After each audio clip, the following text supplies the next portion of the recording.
My husband mocked me for not having a real job and treated me like a burden, so I built my own empire in secret.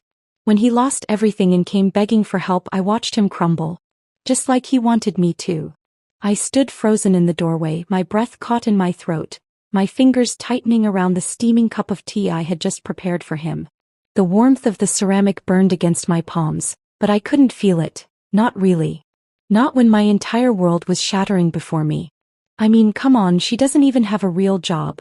My husband's voice rang through the living room, casual, dismissive, laced with quiet laughter. A ripple of amusement followed. His friends, our friends, laughed along with him. I should have stepped back, left the room before I heard any more. But my feet refused to move.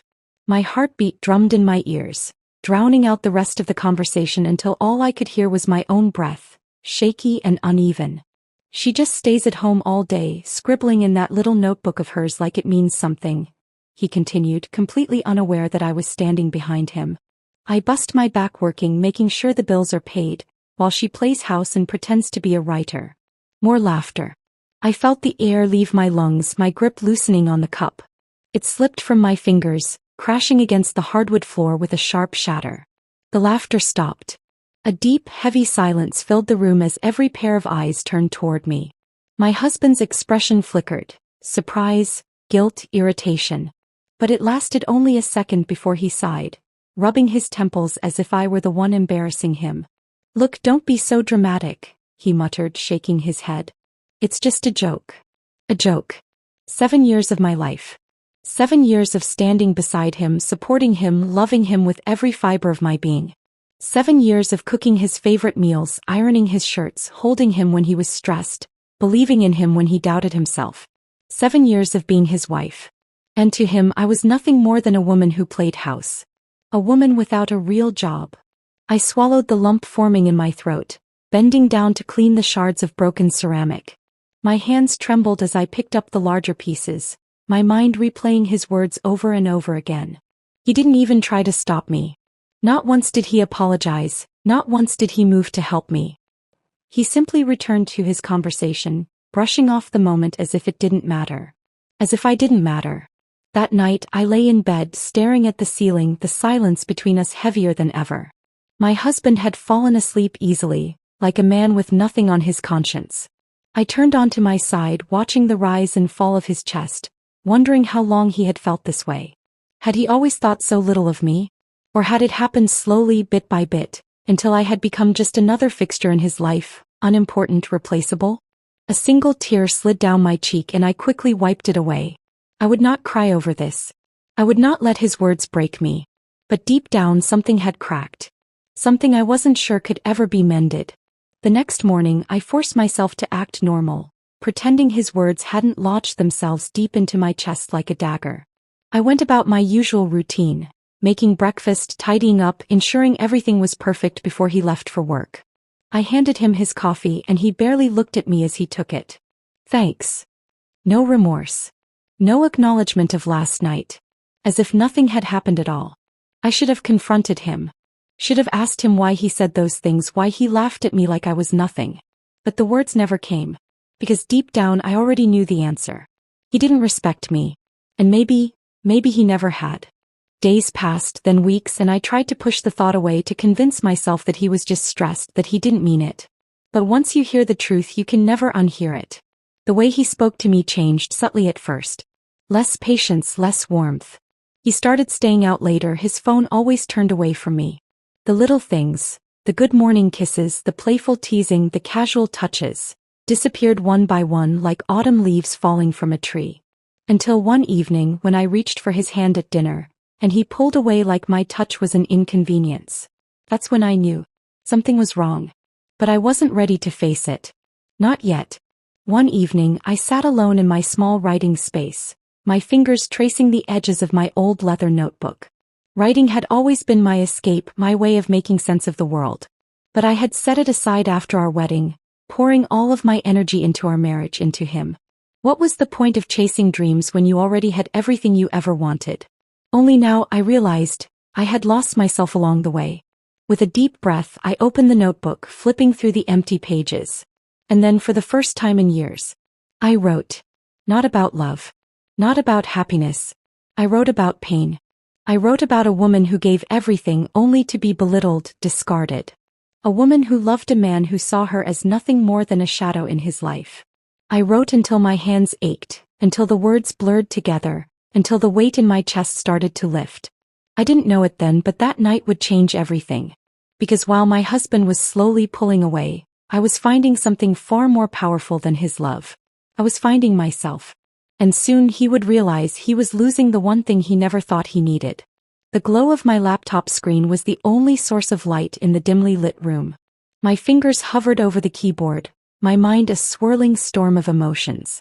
I had spent hours writing, pouring every ounce of my pain into words, shaping the story of a woman who gave too much and received nothing in return.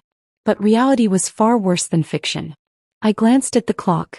11:47 p.m. He was late again. The past few weeks had been a slow descent into something I couldn't quite name. At first, it was little things. The way he answered my questions with half-hearted nods, the way he barely looked at me when he spoke. But then it grew. Late nights. Unanswered calls. The absence of the man I once knew replaced by someone distant, uninterested.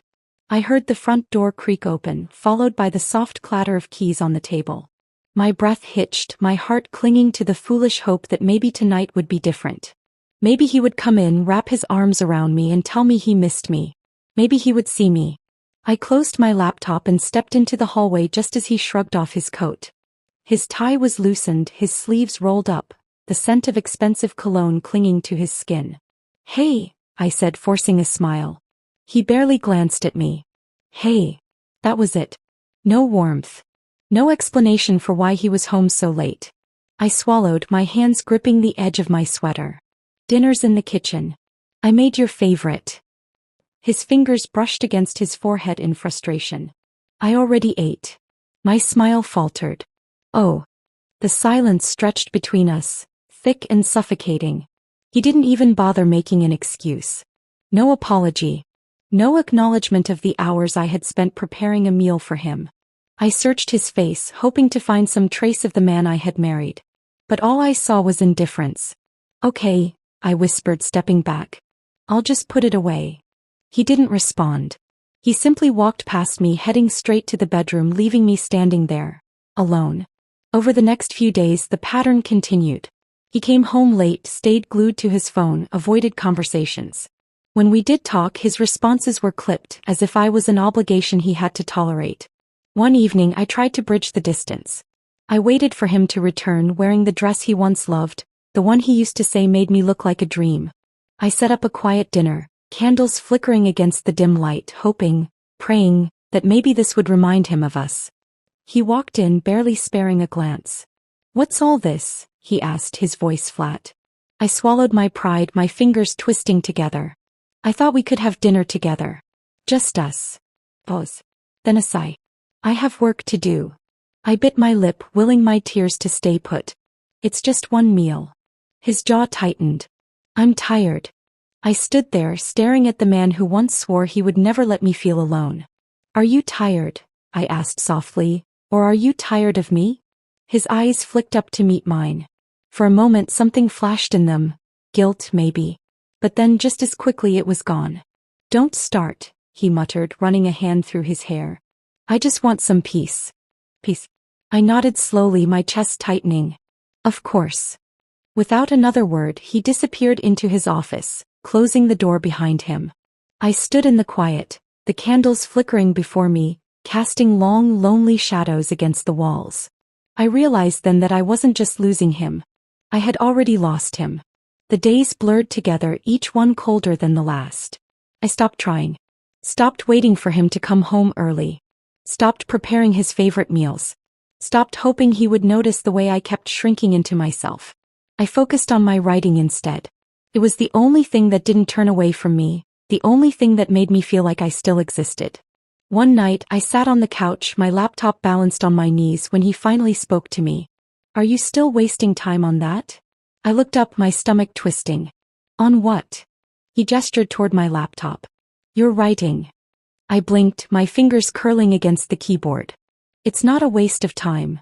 He scoffed. "Right. Because scribbling in a notebook all day is really productive. I stared at him, feeling something inside me snap. You used to support me. He let out a short, humorless laugh. I used to believe you had potential. But let's be honest, you're never going to make anything out of it. The words cut deeper than I expected. I had spent years believing in him, supporting him, lifting him up when he doubted himself. And he had reduced my dreams to nothing. I set my laptop aside, my voice quiet but firm. You don't have to believe in me. He rolled his eyes. Great. Glad we're on the same page. He turned away, dismissing me, the conversation already forgotten in his mind. But in that moment something shifted inside me. I didn't need his belief. I didn't need his approval. I just needed to prove him wrong. The loneliness should have crushed me. But instead it fueled me. I wrote with a fire I hadn't felt in years, pouring every emotion into my words. I created a story of a woman who had given everything, only to be discarded when she was no longer useful. A woman who, despite the pain, rose from the ashes. The story wasn't just fiction. It was my truth. Every night while he ignored me, I built something. Something he didn't even know existed. And one day he would see it. One day he would realize that the woman he had pushed aside was never weak. She was just waiting for her moment. I don't remember the exact moment I stopped waiting for him. Maybe it was the night I set the dinner table for two, only to clear it an hour later when his seat remained empty. Or maybe it was the morning I woke up and realized he hadn't kissed me goodbye in months. But I do remember the moment I knew with absolute certainty, that I was no longer enough for him. It happened on an ordinary afternoon, just another day in the slow unraveling of our marriage. I had been working on my manuscript for hours, lost in the words, my fingers moving across the keyboard as if they had a mind of their own. It was the only thing that still felt real to me, the only thing that gave me a sense of purpose. Then my phone buzzed. A message from him. Dinner at the Monarch tonight. Don't wait up. I frowned. The Monarch was one of the most exclusive restaurants in the city. We had gone there once for our anniversary. It had been the kind of night I thought would last forever. Soft candlelight, stolen glances, fingers intertwined beneath the table. Back when he still saw me. I hesitated, then typed back. Who are you going with? 3 dots appeared on the screen. Then they vanished. No response. I sat there staring at my phone, feeling something I couldn't quite name settle deep in my stomach. I wanted to believe it was just business. That he was meeting a client, networking, doing whatever it was that kept him so busy these days. But deep down I already knew. I just didn't want to admit it. That night I couldn't sleep. I lay in bed, staring at the ceiling, my thoughts tangled in a mess of doubt and denial. The clock ticked on, each second dragging into eternity. And then I heard it. The front door clicking open. I sat up, my pulse quickening as I listened to the familiar sound of his footsteps. But there was something different this time. A hesitation in the way he moved. I climbed out of bed and stepped into the hallway just as he shrugged off his coat. He looked up, startled to see me awake. You're still up. I folded my arms. You didn't answer my text. He sighed, running a hand through his hair. I was busy. With who? His jaw tightened. Why does it matter? I took a slow breath, steadying my voice. Because I'm your wife. For a long moment he said nothing. Then he let out a soft, humorless laugh. Right. That single word hit harder than any insult ever could. Right. As if I was nothing more than an afterthought. As if I was foolish to even ask. I stared at him, searching his face for something, guilt, regret, anything. But all I saw was indifference. He wasn't even trying to lie. And that was the moment. The moment I knew with painful clarity that I had lost him. I didn't confront him after that. What was the point? Said I observed. I noticed the way he always kept his phone face down, how he became irritated when I asked about his schedule, how his patience with me had worn so thin it barely existed at all. But the worst part? I noticed how little it hurt. I had already grieved the love we had lost. Now I was just waiting for the inevitable. One evening I stood by the bedroom window watching the city lights flicker in the distance, when I heard his voice from the other room. Pause. A voice he never used with me anymore. I stepped closer, pressing my palm against the cool wooden surface of the door. I can't talk right now, he whispered. She's here. Pause. Then a soft chuckle. Yeah, I know. Soon. A sharp, bitter taste filled my mouth. I stepped away, swallowing the nausea that rose in my throat. I could have burst through the door, demanded answers, screamed and cried and asked him why. But I didn't. Because I already knew.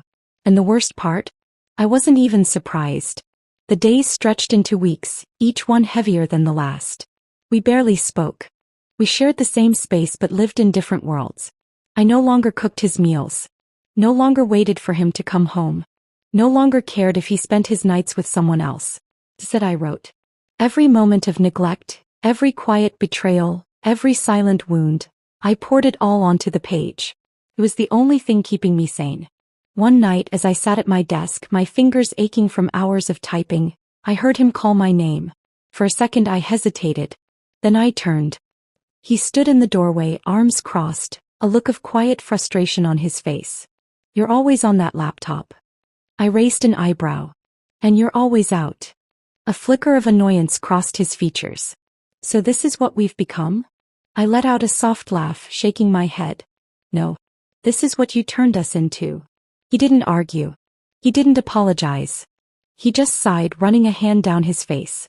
I think we need some time apart. I stared at him, my chest tightening. So this was it. The moment he finally said it out loud. I waited for the pain to come. The heartbreak. The devastation. But there was nothing. No tears. No pleading. No desperate attempts to fix what had already shattered. I just nodded. Okay. His eyebrows furrowed slightly as if my calmness had caught him off guard. He had expected resistance. Expected me to fight for him. But I had already fought for him. For 7 years I had given him everything. And in return he had given me nothing. So I wasn't going to fight anymore. I was going to let him go. And one day he would realize he had lost something far more valuable than he ever knew. I stood in front of the mirror, staring at my own reflection. The woman looking back at me wasn't the same person I used to be. She had the same face, the same eyes, the same features. But there was something different now. A quiet emptiness behind her gaze. An exhaustion that went deeper than sleepless nights. I had spent years being his wife, his support, his constant. And now I was nothing more than a shadow in his life. The house was too quiet that morning. Too still.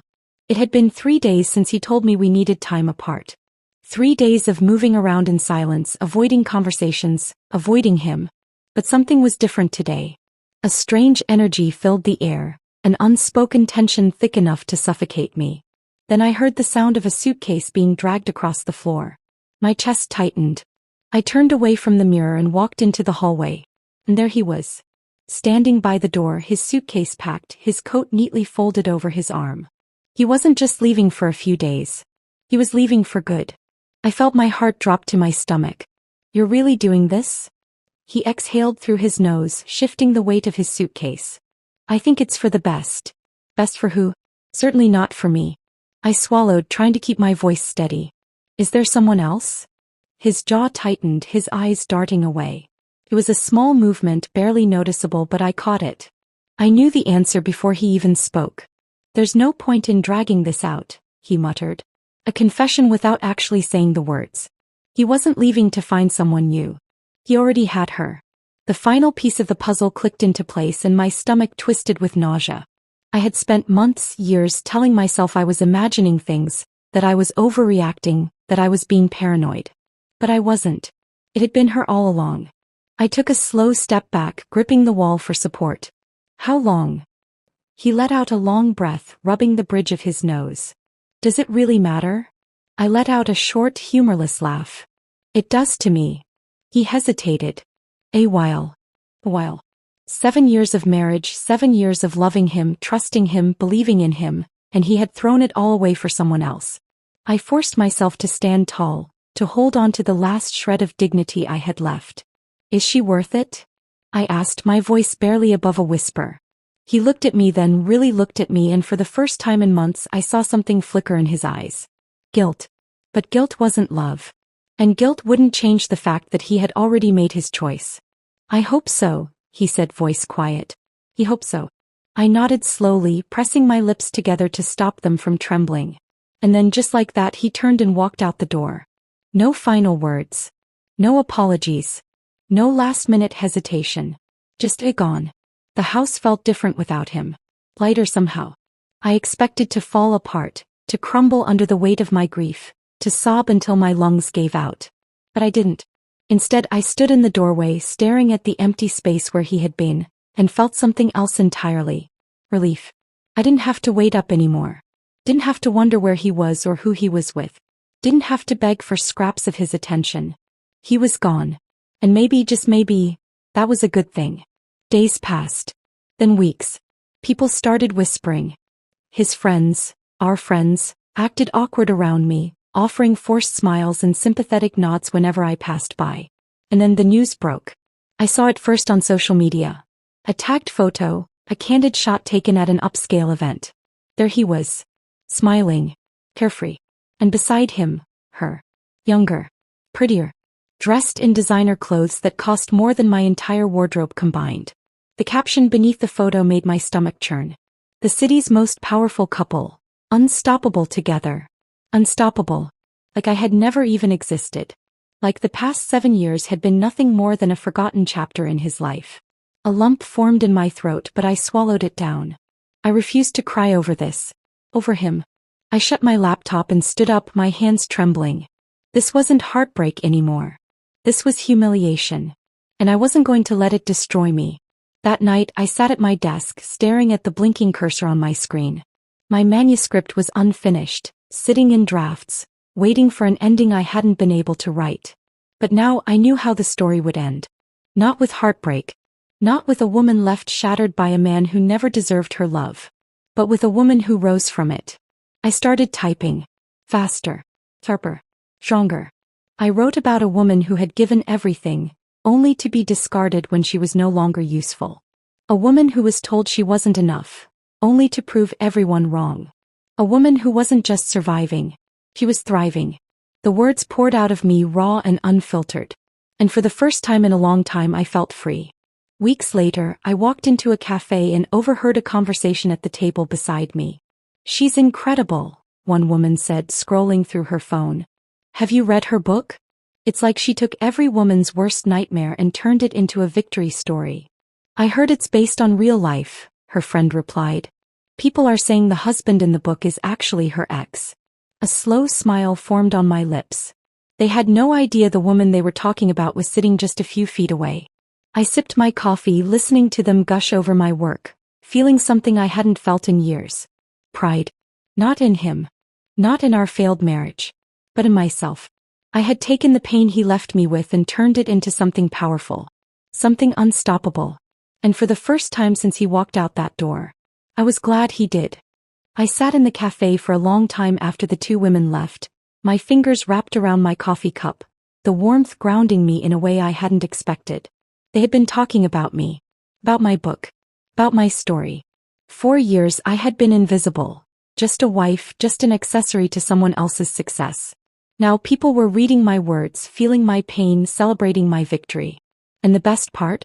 They had no idea I was sitting right there. I took a slow sip, letting the moment settle inside me. This was what freedom felt like. Not the absence of pain, but the ability to turn it into something powerful. And I wasn't done yet. The days that followed were a whirlwind. My inbox was flooded with emails.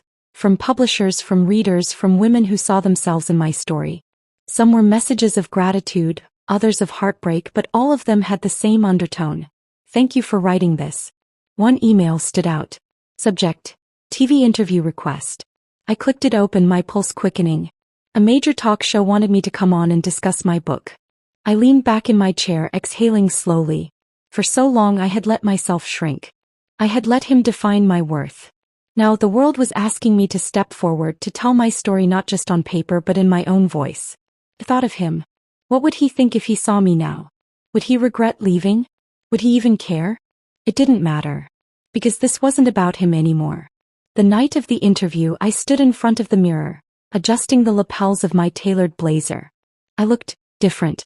Not because of the expensive outfit or the flawless makeup, but because of the woman staring back at me. She was confident. Taken. She knew her worth now. When I arrived at the studio, I was ushered into a green room where a producer briefed me on the segment. My book had touched so many lives, she said. They wanted to dive into its impact, into my journey. I nodded, keeping my expression neutral. But inside, a storm raged. This was the moment I had waited for. Not revenge. Not validation from him. But recognition. When the cameras rolled, the host smiled warmly at me. "You wrote one of the most talked about books of the year," she said. "And many people believe it's based on your real-life experience." I returned her smile. "People say a lot of things." The audience chuckled. The host leaned forward. "But there's one thing no one can deny. You turned pain into power. Can you tell us what that journey was like?" I took a deep breath. And then I told them. I spoke of the love I had given, the sacrifices I had made. I spoke of the slow unraveling, the moment I realized I was no longer enough for the man I had devoted my life to. I didn't mention his name. I didn't have to. The people who needed to know already knew. And that was enough. After the interview aired, my phone didn't stop buzzing. Old friends reached out. Publishers offered new book deals. My social media following exploded overnight. And then late one evening another message came through. From him. I stared at his name on the screen, my fingers hovering over the keyboard. It had been months since I last saw him. Since the day he walked out with his suitcase, thinking he was trading me in for a shinier version of happiness. Now he was reaching out. Curiosity flickered inside me. I clicked the message open. "Hey, we should talk." I let out a slow breath, rolling my shoulders. What did he expect? That I would leap at the opportunity to hear his excuses? That I would still be waiting, hoping for an apology? I wasn't that woman anymore. I was curious. So, against my better judgment, I replied. "About what?" His response came almost instantly. "Can we meet? Please." I agreed, but not because I wanted closure. I had already found that on my own. I met him at a quiet restaurant. The same place where, years ago, he had once taken my hand and told me he would love me forever. How ironic. When I walked in, he was already seated at a corner table. And for the first time since the divorce, I really looked at him. He looked smaller. Not physically, but in presence. The man who once commanded rooms now seemed like he was trying not to be noticed. His expensive suit couldn't hide the tension in his shoulders, the lines of exhaustion on his face. I sat across from him, folding my hands neatly on the table. "You wanted to talk." He exhaled, rubbing his temples. "I saw your interview. Good for you." He winced at my tone but didn't argue. "I didn't realize," he trailed off, shaking his head. "You really wrote our story." "No," I corrected. "I wrote my story. You were just in it." He looked down, running a hand through his hair. "I messed up." I let out a short laugh. "That's an understatement." Pause. "Then, I regret it." I tilted my head. "Do you regret leaving?" I asked, my voice steady. "Or do you regret that I didn't fall apart without you?" He opened his mouth. Closed it. And just like that I knew. He didn't regret the choices he had made. He regretted that I had thrived without him. I stood, smoothing out my blazer. "Thank you," I said. His brow furrowed. "For what?" "For finally showing me who you really were," I said simply. "If you hadn't, I might have spent my whole life waiting for you to love me the way I deserved." I turned to leave. He didn't stop me. Because he knew, just like I did, that this time I was the one walking away. And I wasn't looking back. I stepped out of the restaurant, the evening air crisp against my skin, a stark contrast to the heated conversation I had just left behind. The city lights shimmered around me, but I felt lighter than ever before. There was no weight on my chest, no lingering bitterness. Just a quiet, undeniable truth. I had won. Not in the way people think of victory, not with loud revenge or dramatic confrontations. But in the simplest, most powerful way.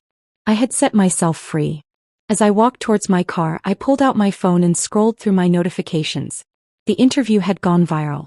Clips of me speaking about my book were being shared all over social media. People were dissecting every word, drawing connections, speculating on the truth behind the fiction. And my book sales? They had skyrocketed overnight. For a moment I just stared at the numbers. The realization hit me like a slow rolling wave. This wasn't just a book anymore. It was a movement. The next few weeks felt surreal. Emails flooded my inbox. Publishers wanting another book, film studios expressing interest in adapting my story, women sharing their own experiences, thanking me for putting their pain into words. I read every single message. One woman wrote, "I felt like I was losing my mind, thinking I wasn't enough for my husband. Your book showed me that it wasn't me, it was him." Thank you. Another confessed. I walked away after reading your story. I realized I didn't have to wait for someone to see my worth. I could just decide that I was already enough. I sat at my desk, overwhelmed, my chest tight with emotions I couldn't quite name. Gratitude, pride, and something deeper, purpose. For so long, I had believed my worth was tied to being a good wife, to making someone else happy. But now my worth was in my voice, in the stories I told. And I wasn't going to stop. The first time I saw my book in a bookstore, I stood there for a long time just staring. It was displayed front and center, right by the entrance. A staff recommendation sign was placed beneath it. A must-read for every woman who has ever doubted her strength. I ran my fingers over the glossy cover, tracing the title, my name embossed in bold letters. Once I had dreamed of this moment. But back then I had imagined sharing it with him, looking over at him for approval, for reassurance. Now I stood alone. And it was perfect. A woman next to me picked up the book and flipped through the pages. I smiled, watching as she read the first few lines, her brow furrowing, her grip tightening. Then she turned to me, completely unaware that she was speaking to the author. I think I need this, she murmured, almost to herself. I nodded. I think you do too. She smiled, tucking the book under her arm before heading to the checkout counter. I exhaled slowly, feeling something shift inside me. This wasn't just my story anymore. It belonged to every woman who had ever felt invisible. Then the backlash came. It was inevitable. Men called me bitter, accused me of exaggerating, of profiting off a failed marriage. She's just another woman trying to get revenge, one podcast host sneered. She should have just moved on. I listened to their words, waiting to feel anger, hurt, resentment. But instead I just felt tired. They didn't get it. It was never about him. It was about me. My story wasn't about destroying a man. It was about rebuilding myself. And if they couldn't see that, then they were never meant to understand it in the first place. The day my book hit the bestseller list, my phone buzzed with calls and texts. Friends, family, even people I hadn't spoken to in years reaching out to congratulate me. I ignored most of them. Except one. My mother. She had always been the quiet observer, never one to meddle, never one to push. But now as I answered, I heard something in her voice I hadn't heard in years. Pride. I knew you would find your way, she said softly. I swallowed the lump in my throat. I think I finally did. She exhaled. You sound different. I smiled. I feel different. Then came the phone call I didn't expect. A number I didn't recognize. I almost ignored it, but curiosity got the better of me. I answered. And the voice on the other end made my stomach drop. Hello. It was her. The woman he had left me for. I gripped the phone tighter, my mind racing. Why was she calling me? What did she want? She hesitated before speaking. I know I have no right to reach out to you. But I need to ask you something. I didn't respond, waiting. She took a deep breath. Did he do it to you too? A chill ran down my spine. I knew exactly what she meant. He had left her. For someone else. I should have felt triumphant. Should have felt validated. But all I felt was pity. Because she had believed the same lie I once did. That she was special, that she was the exception. But men like him don't change. They just find new victims. I closed my eyes, exhaling. Yes, I said finally. He did. She let out a shaky breath, like she had been waiting for confirmation, like she had needed to hear it from me to believe it. And I understood. Because once I had needed the same thing. I could have stayed on the phone longer. Could have given her advice, could have told her how to heal. But that wasn't my responsibility. She had to find her own way just like I had. So I simply said, you'll be okay. And then I hung up.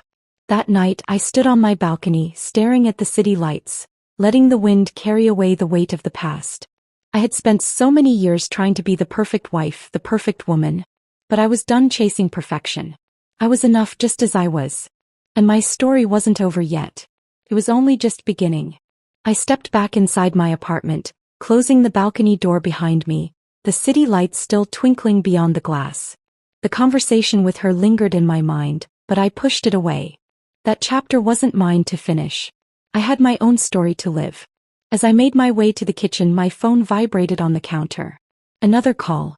Another unknown number. I hesitated before answering. Hello. Pause. Then a familiar voice, one I hadn't heard in months. Is this how it feels? I stiffened. It was him. The man who had once made me believe I was his world. The man who had tossed me aside for someone he thought was better. And now the man who had been discarded just the same. I didn't speak. I didn't owe him anything. He let out a dry, humorless laugh. To have the whole world talking about you? I exhaled slowly, leaning against the counter. I wouldn't know. They're not talking about me. The silence on his end was deafening. We both knew who they were talking about. The headlines had started appearing just days after my interview went viral. CEO who left wife for younger model gets a taste of his own medicine. Best-selling author's book exposes the ugly truth behind power couples. He left her, and now she's the one everyone wants to be. The internet had been ruthless. Women shared their own stories, using my book as a symbol of resilience. News outlets dissected the parallels between my novel and real-life events. And then, slowly but surely, people started talking about him. His name wasn't in my book. But it didn't have to be. The world had put the pieces together, and suddenly the man who had always been admired for his business acumen, his charm, his untouchable image, was now the subject of brutal scrutiny. At first he had ignored it, pretended it was beneath him. But the internet never forgets. And neither did the people who had watched him trade in his loyal wife for a younger model, only to be replaced himself just months later. Now he was the cautionary tale. And he hated it. You had no right, he said finally, his voice strained. I closed my eyes for a brief moment, steadying my breath. No right to what? To air our lives like that. I let out a soft, disbelieving laugh. You think I did this to you? You wrote the book. I shook my head. I wrote my story. He scoffed. You knew people would connect the dots. I let the silence stretch. He wasn't wrong. But I hadn't written the book for revenge. I had written it to reclaim my voice. If the world had turned against him, it wasn't because of me. It was because he had earned it. He sighed, the weight of his own downfall pressing into the spaces between us. I lost everything. For a second I almost felt sorry for him. Almost. But then I remembered. The nights I had cried myself to sleep while he came home late without an explanation. The way he had humiliated me, reduced my dreams to nothing. The cold indifference in his eyes the day he packed his bags and left. And just like that, my sympathy dissolved. I straightened, my grip tightening around the phone. You lost everything the moment you decided I wasn't enough for you. His breath hitched just slightly. For the first time I wondered, had he ever thought he would regret it? Had he really believed that walking away from me, from us, was his golden ticket to happiness? Now he had nothing. Not me. Not her. Not the admiration he had always craved. Just the consequences of his own choices. I don't know how to fix this, he admitted, his voice lower now, more vulnerable. I let out a slow breath. You don't. Pause. Then softer. What do I do? I blinked at the unexpected question. He was asking me. After everything? I thought for a moment before answering. You live with it, I said simply. And then, before he could say another word, I ended the call. The fallout didn't stop there. The media loved nothing more than a scandal. And his was playing out like a slow-motion car crash. His business partners started distancing themselves. Investors lost confidence. His name became synonymous with arrogance and foolishness. And the whispers started. Maybe he wasn't as brilliant as everyone thought. Maybe he had just been lucky. His empire, one he had built so carefully, one he had chosen over his marriage, was crumbling. And the world watched. I could have felt triumphant. Could have celebrated the way fate had finally evened the scales. But I didn't. Because this wasn't my victory. My victory had happened long before this. It was in the quiet moments when I found myself again. It was in the nights I spent writing, turning my pain into something greater. It was in the readers who found strength in my words. It was in the woman I had become. He had his punishment. But I had my peace. And between the two I knew which one mattered more. A few weeks later I sat at another cafe, my book in hand, flipping through the pages that had changed everything. A woman approached hesitantly. Excuse me, are you the author? I looked up, offering a small smile. Yes. She exhaled, pressing the book to her chest. I just wanted to say, thank you. Your story gave me the courage to leave a relationship that was breaking me. I studied her. She was young, maybe mid-20s, a nervous energy clinging to her. And I saw me in her. The The girl I used to be. The one who thought she had to keep proving her worth to a man who never saw it in the first place. I reached out, resting a gentle hand over hers. "You're stronger than you think," I told her. She nodded, her eyes glistening. "So are you." As she walked away, I looked down at my book again. And for the first time since this all began, I felt the final piece settle into place. I had spent years fighting to be enough for someone who never deserved me. Now I knew I had been enough all along. I closed the book gently, running my fingers over the cover one last time. The weight of it in my hands felt different now. Not heavy, not burdensome, just real. It wasn't just a story anymore. It was a piece of me, a tangible reminder of everything I had survived, everything I had built. The cafe had emptied out, the hum of conversation fading into a quiet lull. I took a deep breath, savoring the stillness. The girl who had thanked me earlier had left, but her words lingered. "Your story gave me the courage to leave." I thought back to the woman I had been just a year ago, sitting in this very chair, waiting for a husband who never came home on time. A woman who had once measured her worth in the reflection of a man's gaze. She was gone now. And I wasn't mourning her. I picked up my coffee, letting the warmth seep into my palms. Outside, the city lights flickered against the glass, bright and endless. My world was open now, full of possibilities I hadn't dared to dream of before. And for the first time I allowed myself to wonder, what next? The answer came in the form of a plane ticket. 2 weeks after my book hit the bestseller list, I found myself staring at an email invitation that made my heart race. "We'd love for you to speak at our Women's Empowerment Conference in Paris." Paris, the city of love. The city I had once dreamed of visiting. Back when I had believed love was something that could be given to me, rather than something I could find within myself. I hesitated, fingers hovering over the keyboard. A year ago I would have asked for permission. I would have worried about schedules, about fitting into someone else's life. But now, I hit accept before I could talk myself out of it. The moment the plane landed, something inside me shifted. Paris was unlike anything I had ever seen. The winding streets, the scent of fresh bread wafting through the air, the effortless charm of the people moving around me. It was intoxicating. I walked along the Seine, my fingers trailing against the cool stone of the bridges, watching lovers whisper secrets to each other beneath the glow of streetlights. And for the first time in my life I didn't feel like I was missing something. I was exactly where I was meant to be. The night of the conference, I stood backstage, my hands gripping the edge of the podium as I took slow, measured breaths. The room beyond the curtain was packed. Women from all over the world had come to listen, to share, to heal.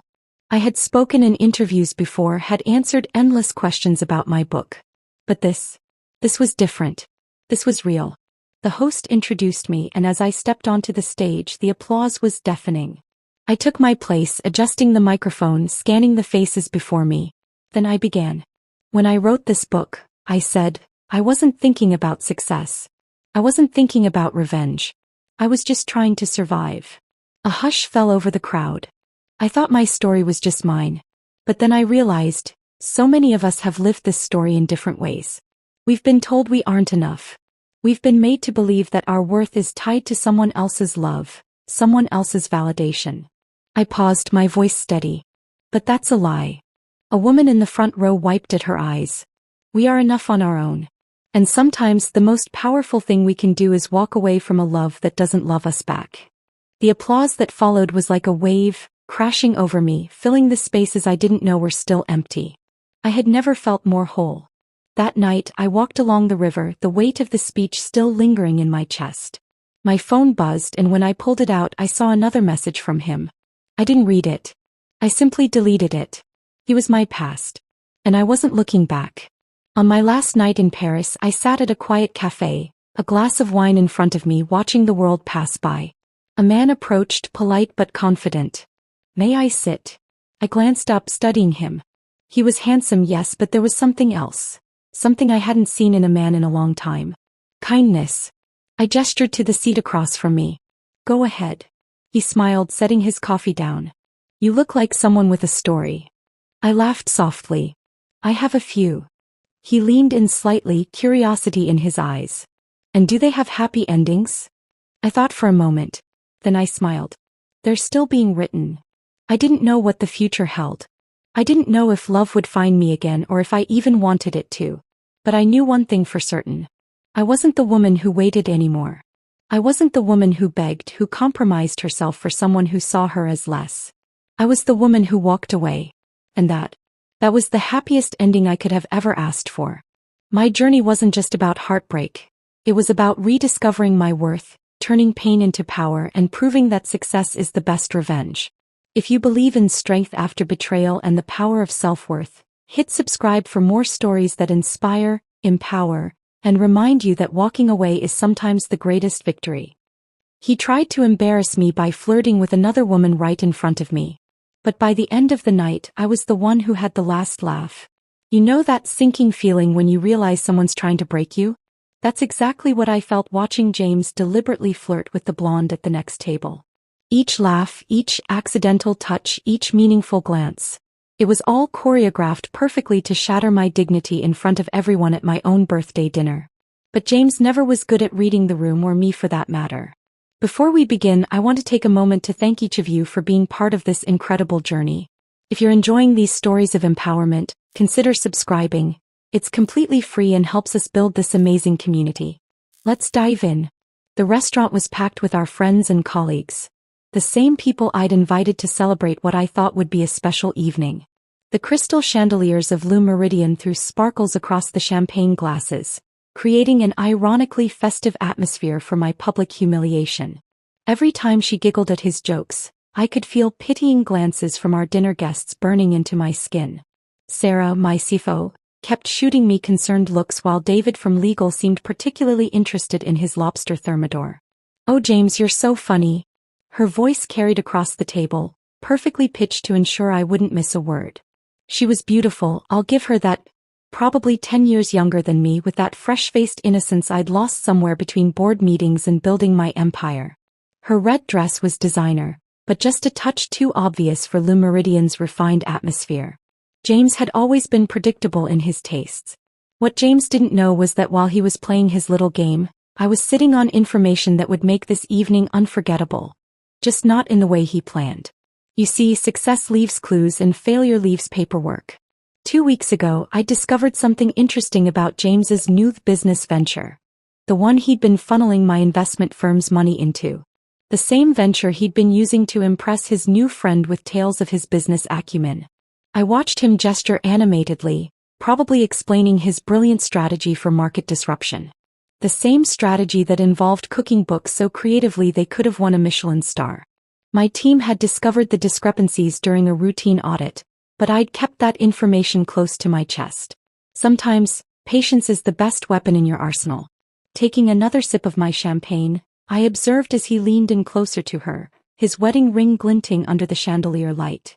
The same ring I'd given him 5 years ago, back when I thought love and business could mix without combusting. My phone buzzed silently in my clutch. Right on schedule. I didn't need to check it to know what it said. The SEC doesn't send courtesy notifications when they launch investigations, but my contacts are a bit more considerate.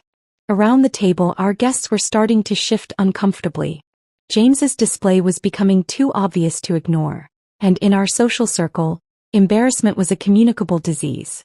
I could see reputations being mentally recalculated, alliances shifting like tectonic plates beneath the surface of polite society. "Another bottle of the Krug, please," I told the hovering sommelier, my voice carrying just enough to draw attention. "I think we all need it for what's coming next." The blonde, Jessica, according to her LinkedIn profile that I'd studied thoroughly, laughed at something James whispered in her ear. Her laugh was practiced, professional.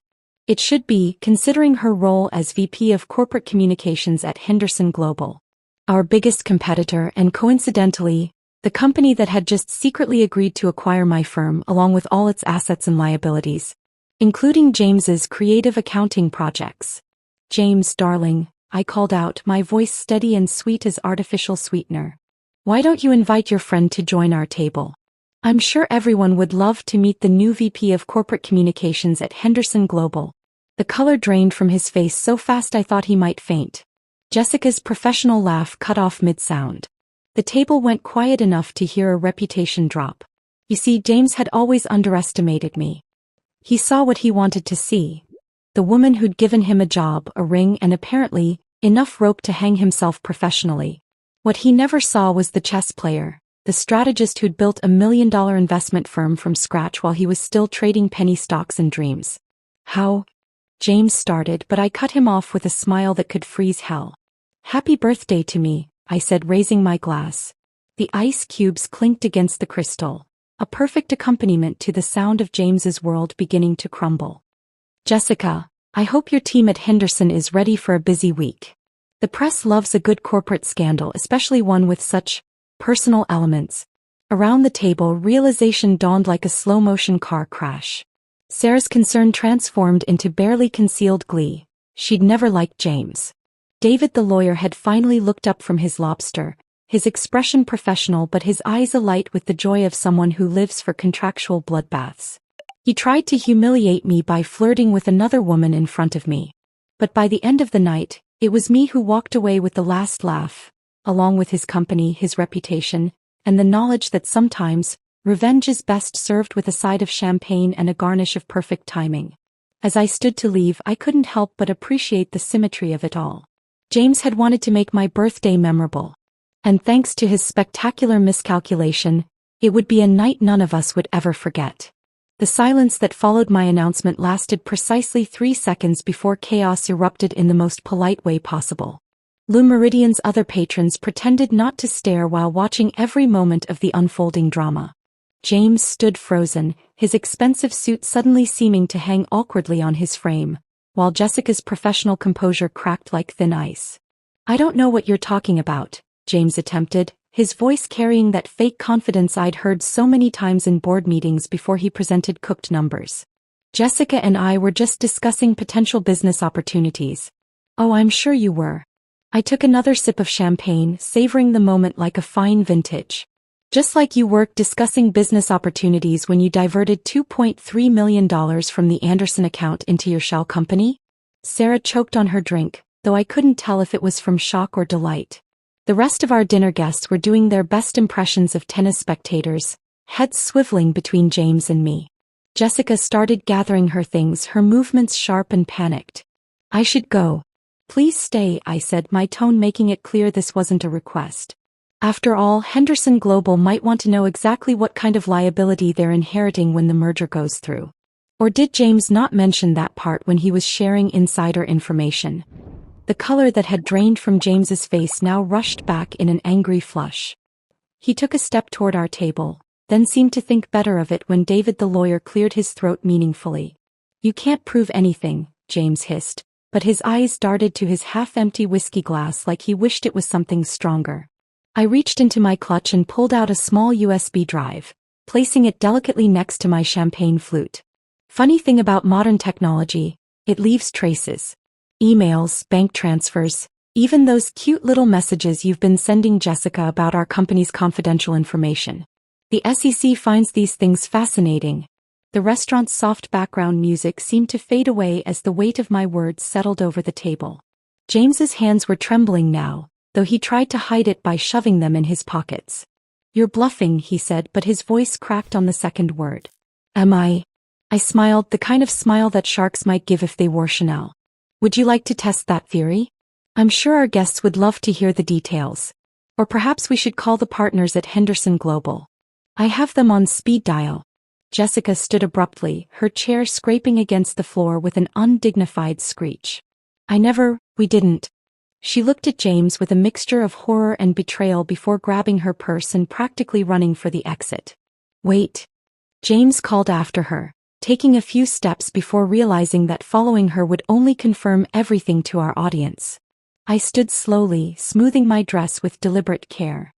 You know, James, when you decided to humiliate me at my own birthday dinner, you really should have chosen someone who wasn't working for our biggest competitor.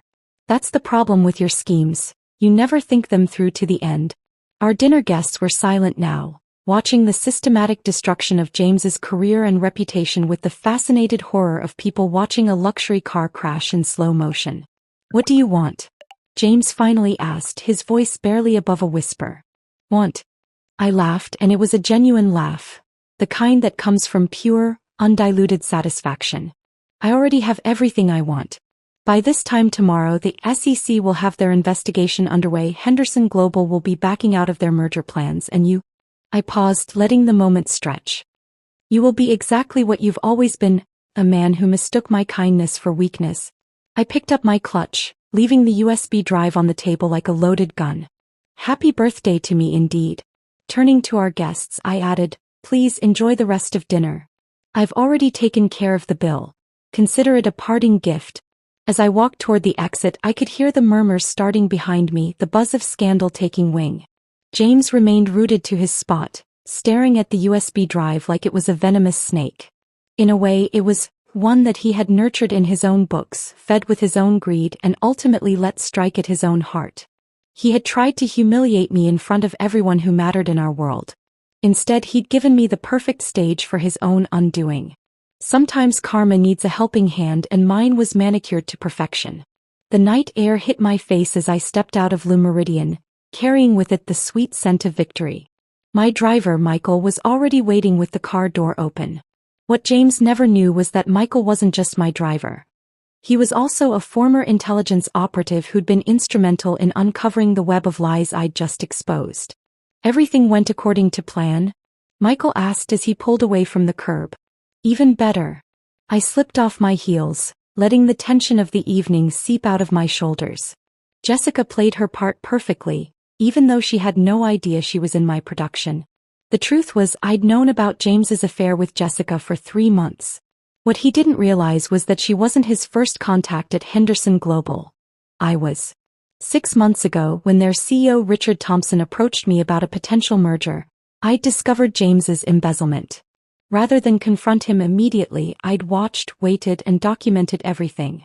Take me to the office, I instructed Michael. There's one more scene in this play. My phone buzzed, a text from Sarah. He's still standing there, staring at the USB drive. Should I tell him it's blank? I smiled, typing back, let him sweat. The real evidence is already with the SEC. The city lights blurred past as we drove to my office building. Everything James had done. The public flirting, choosing my birthday dinner for his display, bringing Jessica to our regular restaurant, had been calculated to humiliate me.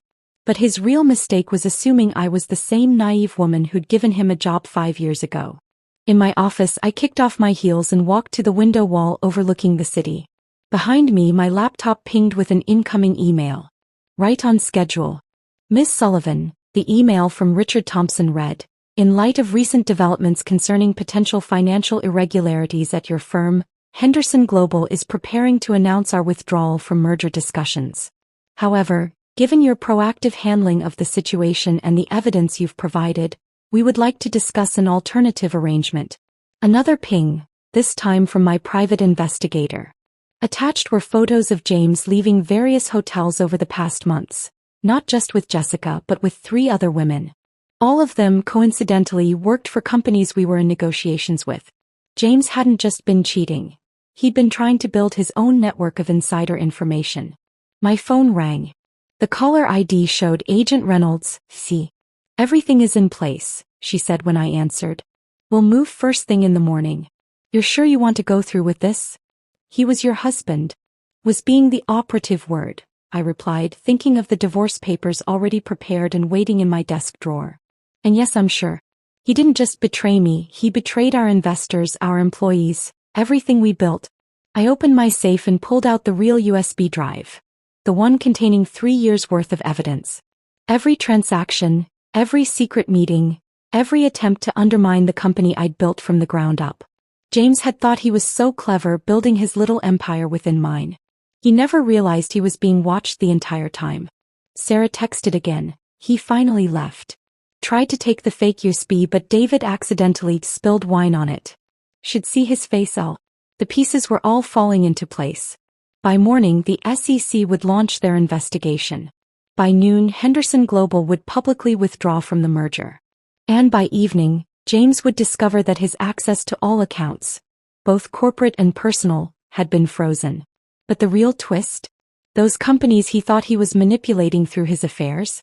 They were all subsidiaries of my parent corporation, staffed with loyal employees who'd been reporting his every move back to me. Jessica, the other women, the seemingly careless flirtations, all of it had been a carefully orchestrated dance, leading to this moment. I poured myself a glass of scotch from the crystal decanter in my office. The one James had given me for our first anniversary. The irony wasn't lost on me.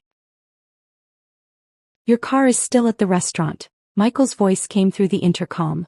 Would you like me to have it brought here? No, I replied, watching the city lights twinkle below.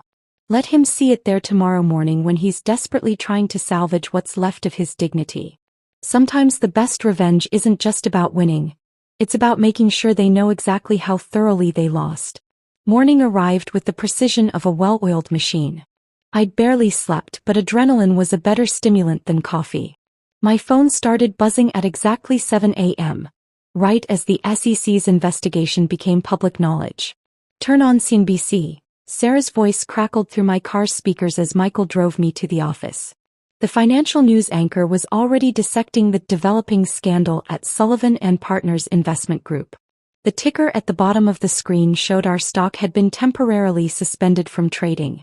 James just tried to access his executive account, my IT head Kevin messaged. Should I let him in just to see the emptiness or keep him locked out? Let him in, I replied. Sometimes the horror of seeing everything gone is better than wondering what's left. The office was buzzing when I arrived. Everyone knew something big was happening, but only my inner circle knew the full scope. I'd spent months preparing them, positioning loyal employees in key roles, ensuring that when James fell, the company would stand stronger. Henderson Global just released their statement, David announced, walking into my office with his tablet. In light of recent developments, Henderson Global regretfully announces its withdrawal from merger discussions with Sullivan & Partners. We are cooperating fully with regulatory authorities regarding any potential irregularities. I smiled, straightening my Armani blazer. Right on cue. Is everything ready for the emergency board meeting? All board members are attending virtually, except for James, who's conspicuously unreachable. David's grin matched mine. The SEC agents are waiting in the conference room, and we've got the forensic accountant standing by. My phone buzzed, a desperate text from James. Please, we need to talk. This is all a misunderstanding. I can explain everything. I left it unread. Let him sweat. Instead, I opened my laptop and initiated the final phase. With a few keystrokes, I activated the contingency protocols we'd prepared. All of James's corporate passwords were invalidated. His biometric access was revoked.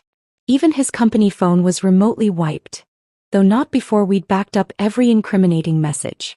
Miss Sullivan? My assistant poked her head in. The press is gathering in the lobby. They're requesting a statement. Perfect timing. I stood, checking my reflection in the window. Sarah, is the presentation ready? She nodded, handing me a tablet. Everything's loaded. Financial records, transaction histories, correspondence. All sanitized to protect our legitimate operations while highlighting James's creative activities. The elevator ride to the conference room felt like ascending to a battlefield I'd already won. Through the glass walls, I could see the SEC agents in their crisp suits, the board members on the video screens, and the empty chair where James should have been. He's here, Michael's voice came through my earpiece. Just pulled up in front of the building. Security is delaying him appropriately. I took my place at the head of the conference table, arranging my features into a mask of controlled concern. The cameras would be rolling soon and optics were everything. Ladies and gentlemen, I began as the doors opened and James burst in, looking disheveled and desperate. Thank you for joining us on such short notice. As you're aware, serious allegations have come to light regarding certain financial irregularities within our organization. Elizabeth, stop this. James interrupted, his voice cracking. You don't understand what you're doing. I continued as if he hadn't spoken, my voice steady and professional. Our internal audit has uncovered evidence of systematic fraud and embezzlement, orchestrated by our former CFO and board member, James Mitchell. Former, he sputtered. Yes, former. I clicked to the next slide, displaying a damning series of transaction records. As of this morning, the board has voted unanimously to terminate your position and cooperate fully with the SEC investigation. The room erupted in controlled chaos as security appeared to escort James out. He struggled briefly, his expensive suit now completely rumpled, his face contorted in a mixture of rage and disbelief. You can't do this to me, he shouted. I made this company what it is. I waited until he was almost at the door before delivering the final blow. No, James. You just proved why I was right to build it without you. The board meeting minutes will reflect that your termination was decided last night, coincidentally, right around the time you were trying to humiliate me at Le Meridian. As the doors closed behind him, I turned back to the waiting cameras. Now, shall we discuss the future of Sullivan and Partners? The press conference wrapped up precisely as planned, with every question answered and every narrative thread carefully woven. As the journalists filed out, their headlines practically writing themselves, I noticed Jessica hovering nervously by the conference room door. Perfect timing. Miss Henderson, please come in, I called out, watching her flinch at the use of her real surname. I believe we have some family business to discuss. The remaining board members on the video screens leaned forward with interest. Jessica, or rather Amanda Henderson, walked in like she was approaching her own execution. Few people knew she wasn't just a VP at Henderson Global. She was Richard Henderson's daughter, carefully planted in our orbit months ago. I can explain, she began, but I held up a hand. Your father already did, I replied, gesturing for her to sit. In fact, he was quite impressed with how this all played out. Weren't you, Richard? One of the video screens flickered and Richard Henderson's face appeared, replacing the board member's feed. Indeed, Elizabeth. Though I must say you played us all masterfully. Sarah distributed fresh coffee as I pulled out a new set of documents. The thing about chess, Richard, is that the best players think several moves ahead. When you approached me about the merger 6 months ago, did you really think I wouldn't investigate why you were so interested in a company 1/3 your size? Amanda shifted uncomfortably in her chair. Dad, you said this was just about market research. It was, Richard sighed, until we discovered James's embezzlement. We thought we could use it as leverage in the merger negotiations. I smiled, sliding the documents across the table to Amanda. Instead, you helped me clean house. Thank you for that, by the way. James was getting sloppy, but he needed to implode spectacularly for this to work. For what to work? Amanda asked, scanning the papers in front of her. Her eyes widened. This is a new merger proposal, I finished for her. One where Sullivan and Partners maintains its autonomy while forming a strategic alliance with Henderson Global. One where your father gets the market expansion he wanted and I get to keep the company I built, now free from any internal threats. David cleared his throat. The SEC investigation will clear Sullivan and Partners of institutional wrongdoing by end of week. All evidence points to James acting alone, with a few middle managers who've already agreed to testify against him. Those managers, Sarah added with a smirk, were all hired within the last 6 months, thoroughly vetted and completely loyal to us. Their testimonies are already prepared. Richard's laugh boomed through the speakers. I always wondered how you built such a successful firm so young. Now I know, you're absolutely ruthless when necessary. Not ruthless, I corrected, strategic. Speaking of which, Amanda, your performance was excellent. The board position at the merged company mentioned in those documents? It's yours if you want it. For real this time. Amanda looked up from the papers, a new respect in her eyes. You knew, the whole time, that you were Richard's daughter? Of course. That you were genuinely falling for James? That was an unexpected bonus that made everything more convincing. I turned to Sarah. How is our former CFO handling his new circumstances? Sarah checked her phone. Currently in his 3rd hour of SEC questioning. Apparently he's still insisting that you set him up. Technically we all did, David pointed out. The question is, will he ever realize just how long this has been in motion? I stood, smoothing my skirt. He never understood that business isn't about individual plays. It's about controlling the entire board. Walking to the window, I watched the media vans pulling away from our building. Richard, shall we announce the new merger talks next week? Give the market time to digest today's excitement.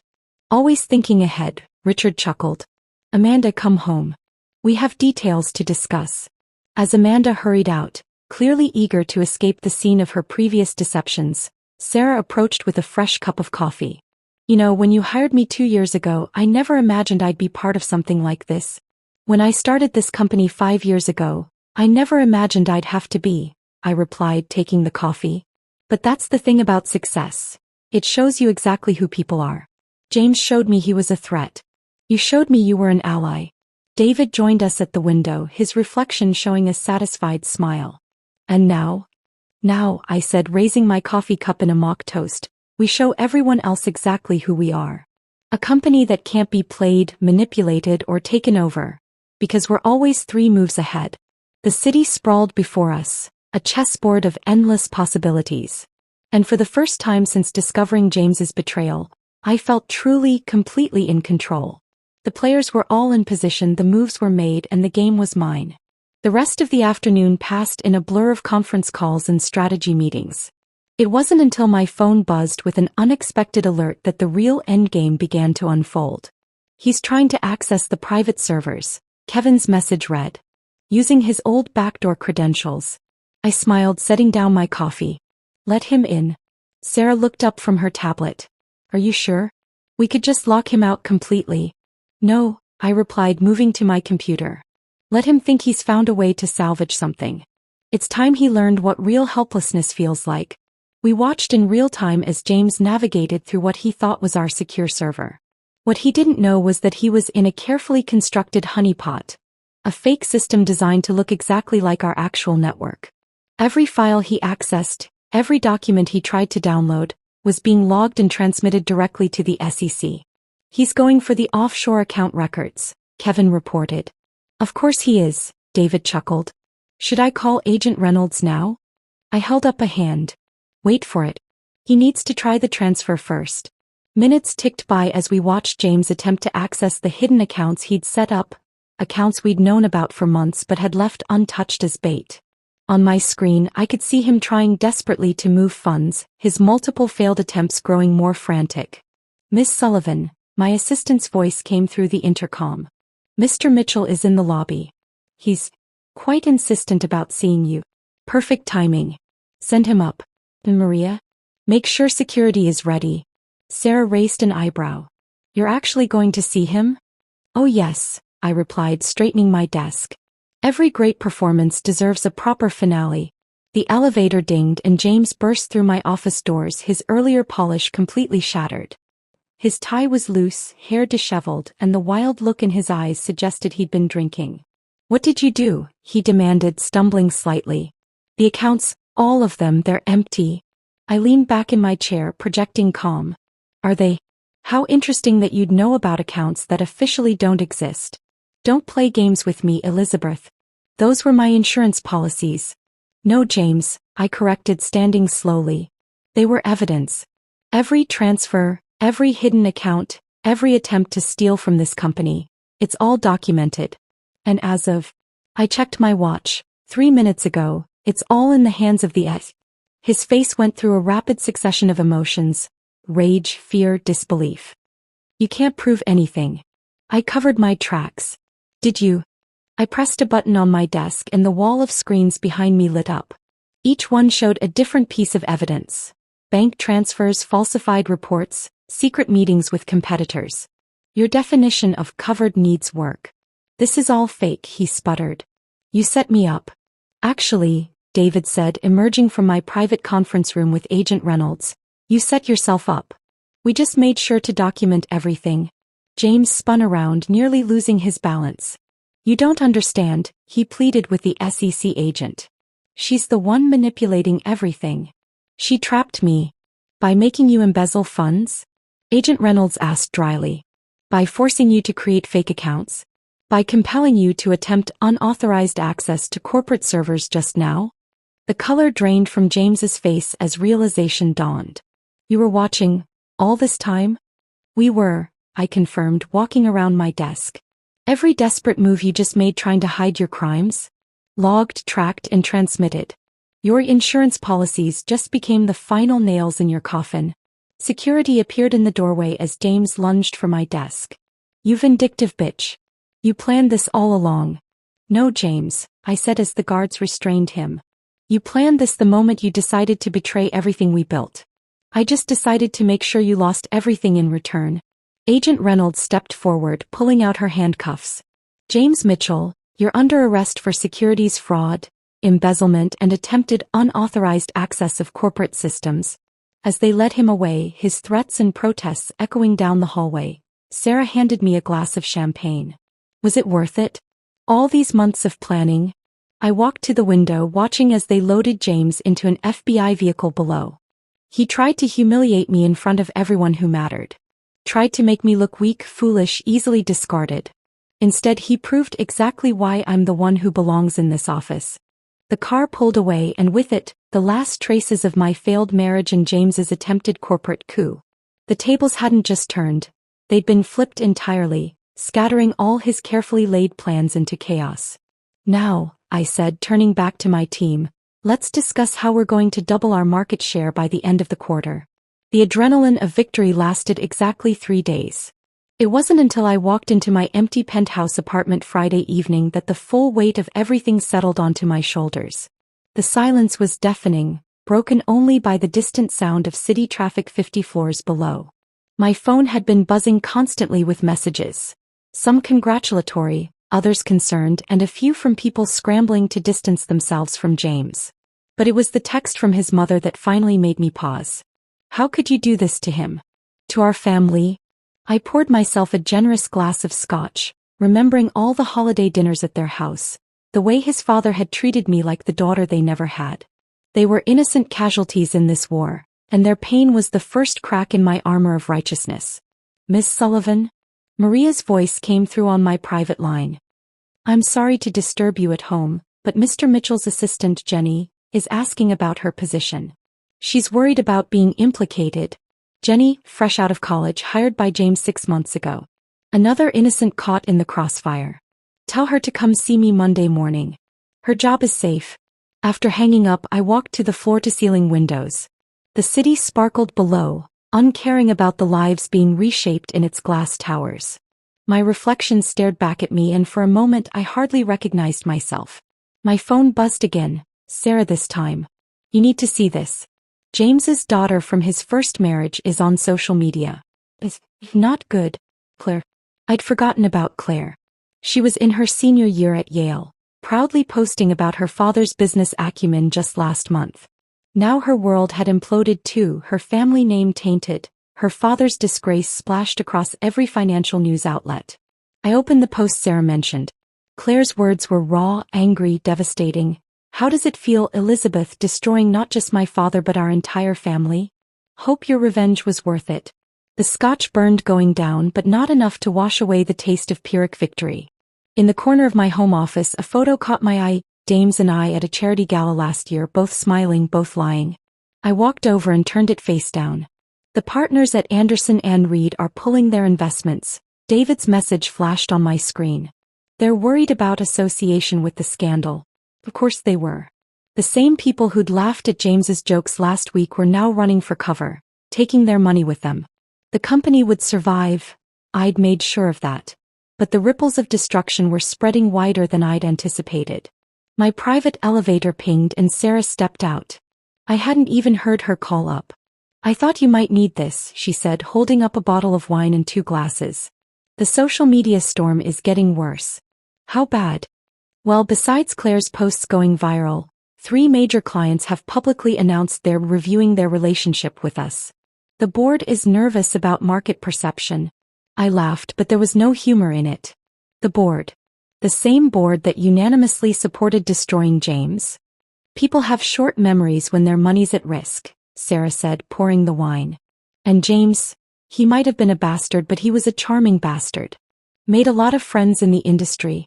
Friends who were now choosing sides, drawing lines, reassessing allegiances. The clean victory I'd imagined was turning messy, complicated by human emotions and relationships I'd overlooked in my pursuit of revenge. Claire called the office, Sarah continued carefully. She wanted to know if we're going to help with her father's legal fees, given their prenup arrangements. The prenup.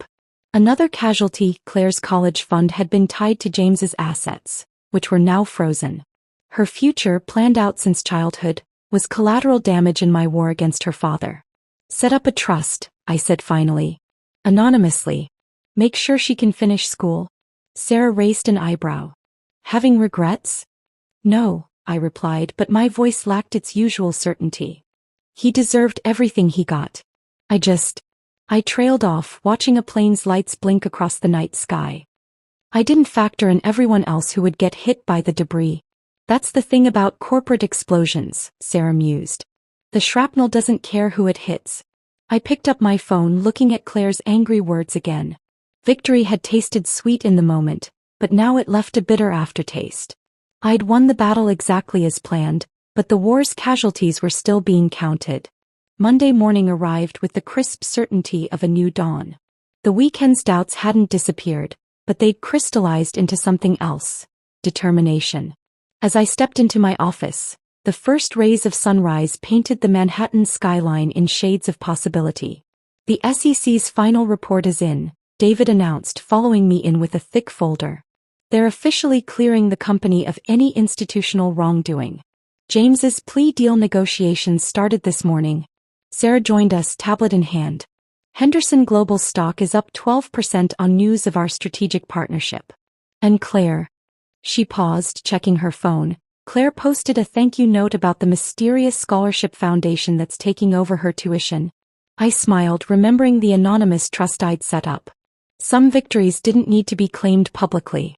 "Miss Sullivan?" Jenny, James's former assistant, hovered nervously in the doorway. "You wanted to see me?"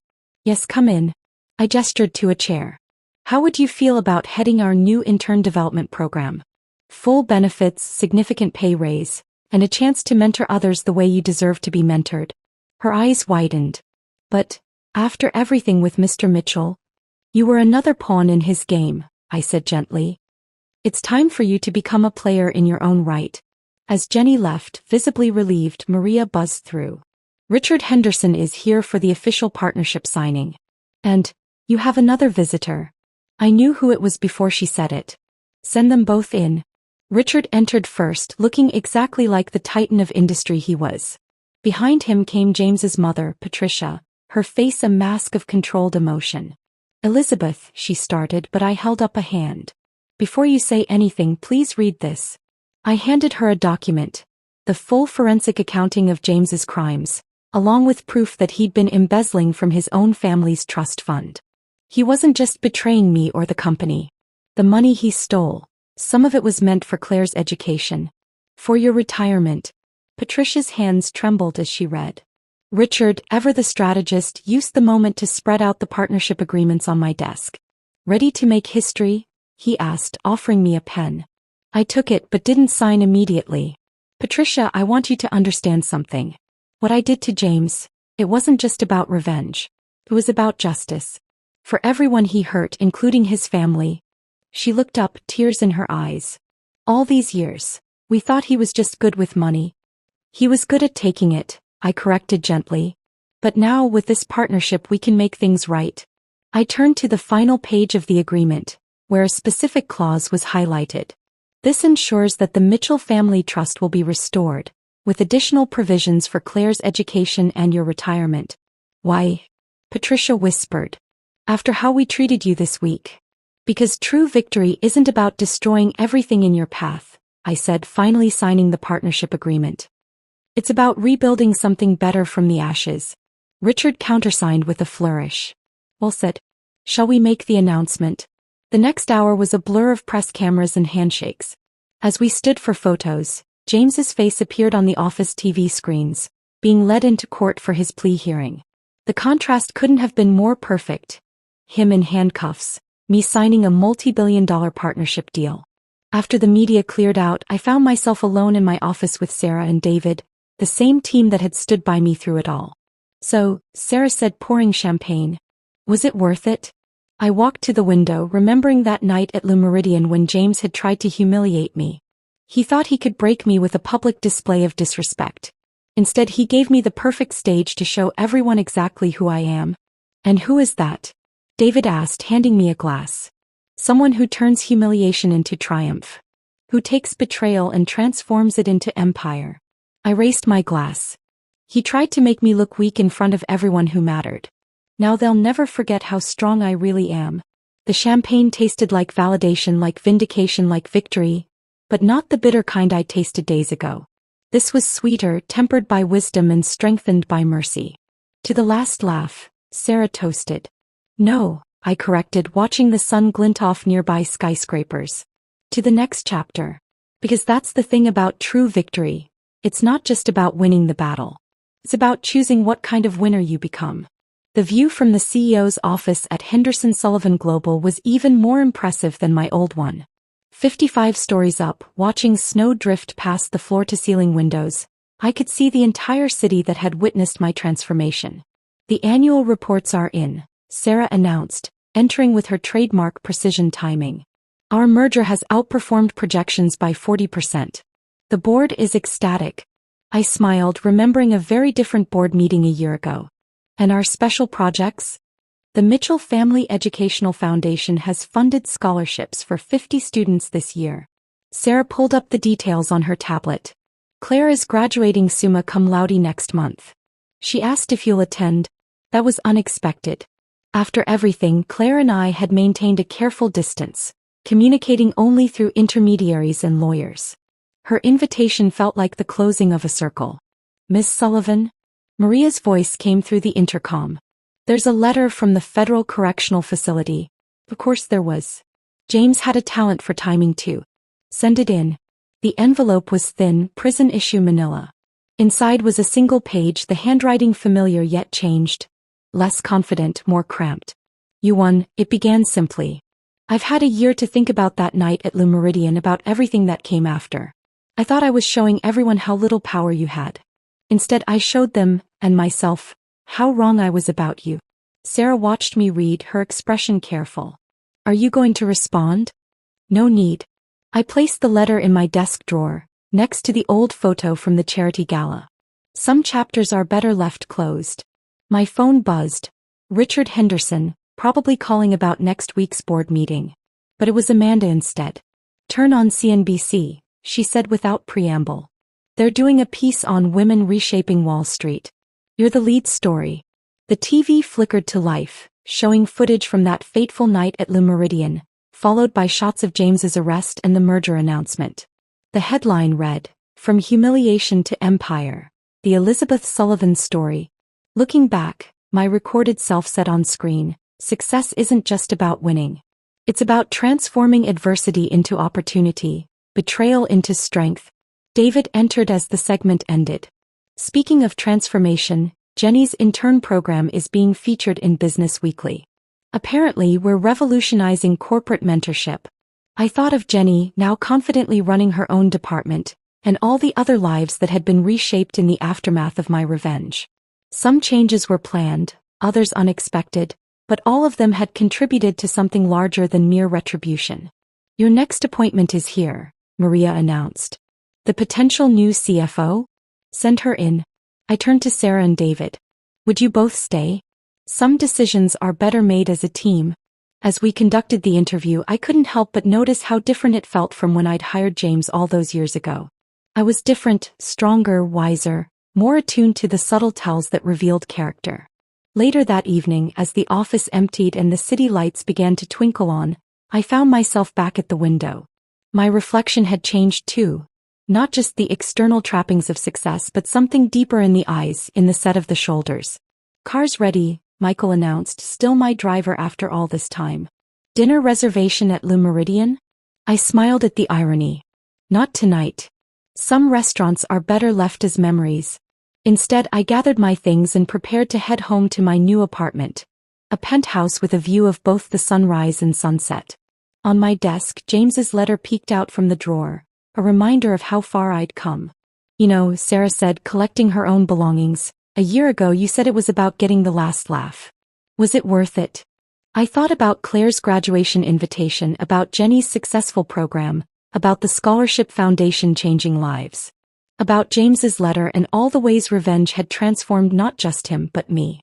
It was never about the last laugh, I realized. It was about the first step toward becoming who I was meant to be. As we rode down in the elevator, I caught a final glimpse of my reflection in the polished doors. The woman who'd been humiliated at Le Méridien was gone, replaced by someone stronger, more complex, more complete. He had tried to humiliate me by flirting with another woman in front of me. But by the end of that night, and every night since, it was me who walked away with something far more valuable than the last laugh. I walked away with my destiny. My husband humiliated me, claiming I couldn't have children and left me for a young fertile woman. He never expected the secret test results to expose his own infertility. I held the test results in my trembling hands, my heart pounding with disbelief. He had humiliated me, blamed me, left me for another woman, convinced I was the problem. But the truth?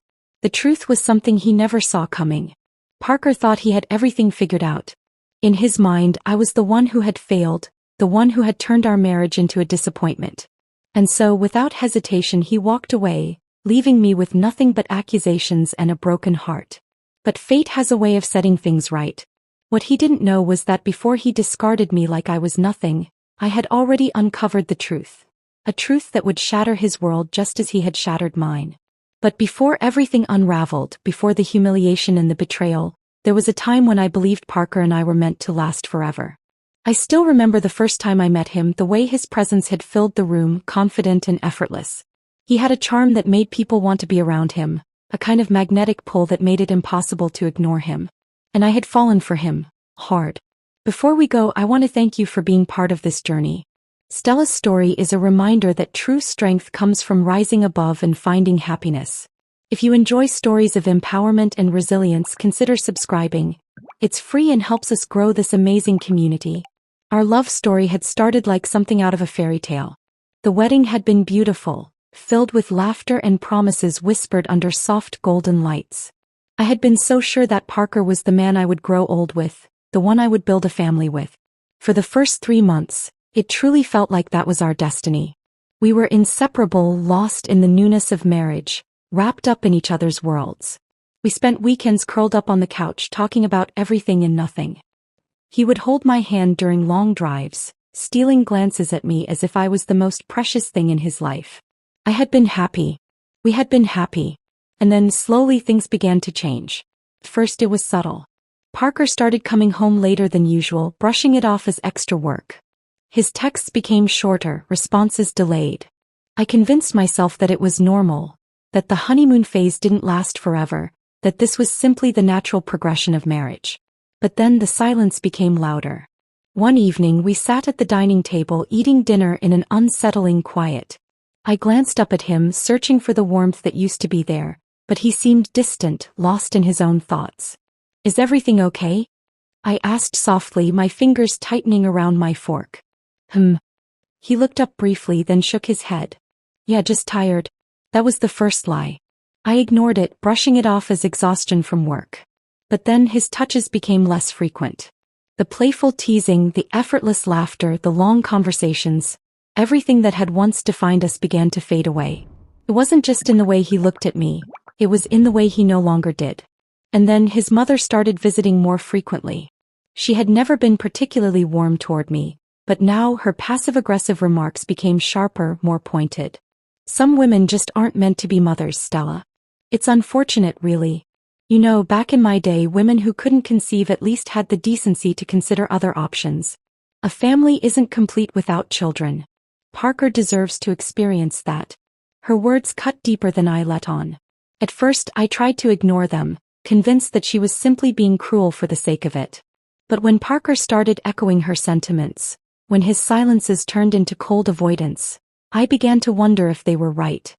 "Maybe we should see a doctor," he had said one night, his voice carefully neutral. I had blinked at him, my stomach twisting into knots. "A doctor? Why?" He sighed, running a hand through his hair. "It's been months, Stella. We've been trying, but nothing's happening.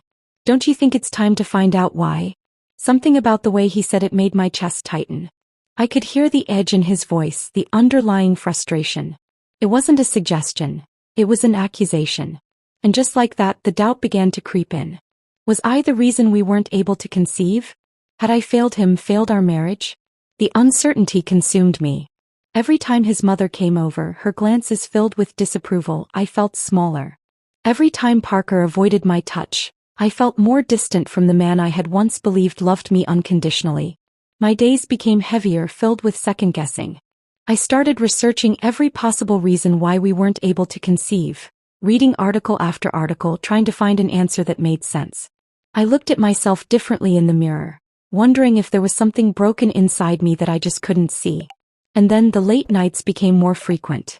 Parker would come home later and later, sometimes not at all. The excuses were always the same: work, meetings, exhaustion. But his cologne smelled different. His clothes carried unfamiliar traces of perfume. I told myself I was imagining things, that he wouldn't do this to me, not after everything we had built together. But deep down I knew. The man I had married was slipping away, and no matter how hard I tried to hold on to him, he was already gone. One night I stayed up waiting for him. The clock ticked past midnight, then 1 a.m., then 2. My stomach churned with unease as I sat in the dimly lit living room, staring at the front door, willing it to open. When it finally did, he stepped inside, looking startled to see me awake. "Why are you up?" he asked, his voice slightly defensive. "Where were you?" I whispered. He hesitated, then sighed. "I told you work ran late. Parker." My voice wavered, my hands gripping the blanket draped over my lap. "If there's something going on, just tell me." For a moment something flickered across his face. Guilt, maybe, or hesitation. But then he shook his head, his expression hardening. "You're imagining things, Stella." Those words, so dismissive, so cold, were the final push I needed to realize the truth. This wasn't my fault. Something was wrong. And for the first time I decided I needed to find out what.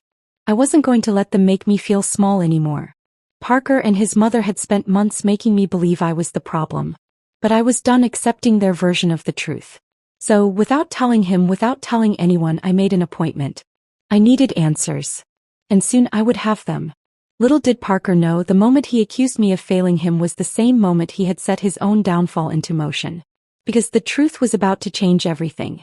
The moment I scheduled that doctor's appointment, something inside me shifted. A quiet determination replaced the exhaustion I had carried for months. I wasn't going to sit in silence anymore.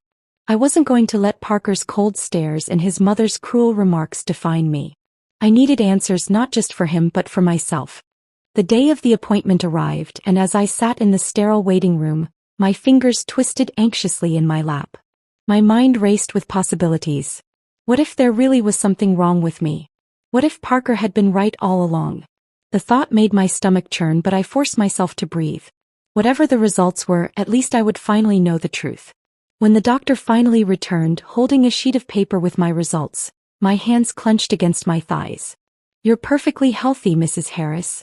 There is no medical reason preventing you from having children." I blinked. The words felt surreal, almost as if I had misheard her. I am." My voice came out unsteady. She smiled reassuringly. "Yes. Everything is normal. You have no fertility issues." A rush of relief flooded through me, but it was immediately followed by something sharper, more insidious: realization. If I wasn't the problem, then who was? The answer was so obvious, so clear, I almost felt foolish for not seeing it sooner. Parker. Everything, his avoidance, his anger, his mother's accusations, it had all been built on a lie. A lie he had either willingly convinced himself of or had been too cowardly to face. I left the clinic gripping those test results like a lifeline. I had spent so long believing I was broken, but in reality, Parker had used me as a shield for his own inadequacies.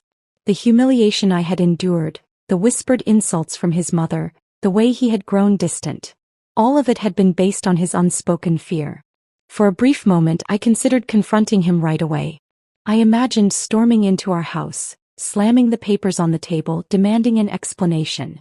I wanted to see the look on his face when he realized I had uncovered the truth. But then a different thought entered my mind. Well, not yet. Parker had spent months making me feel powerless.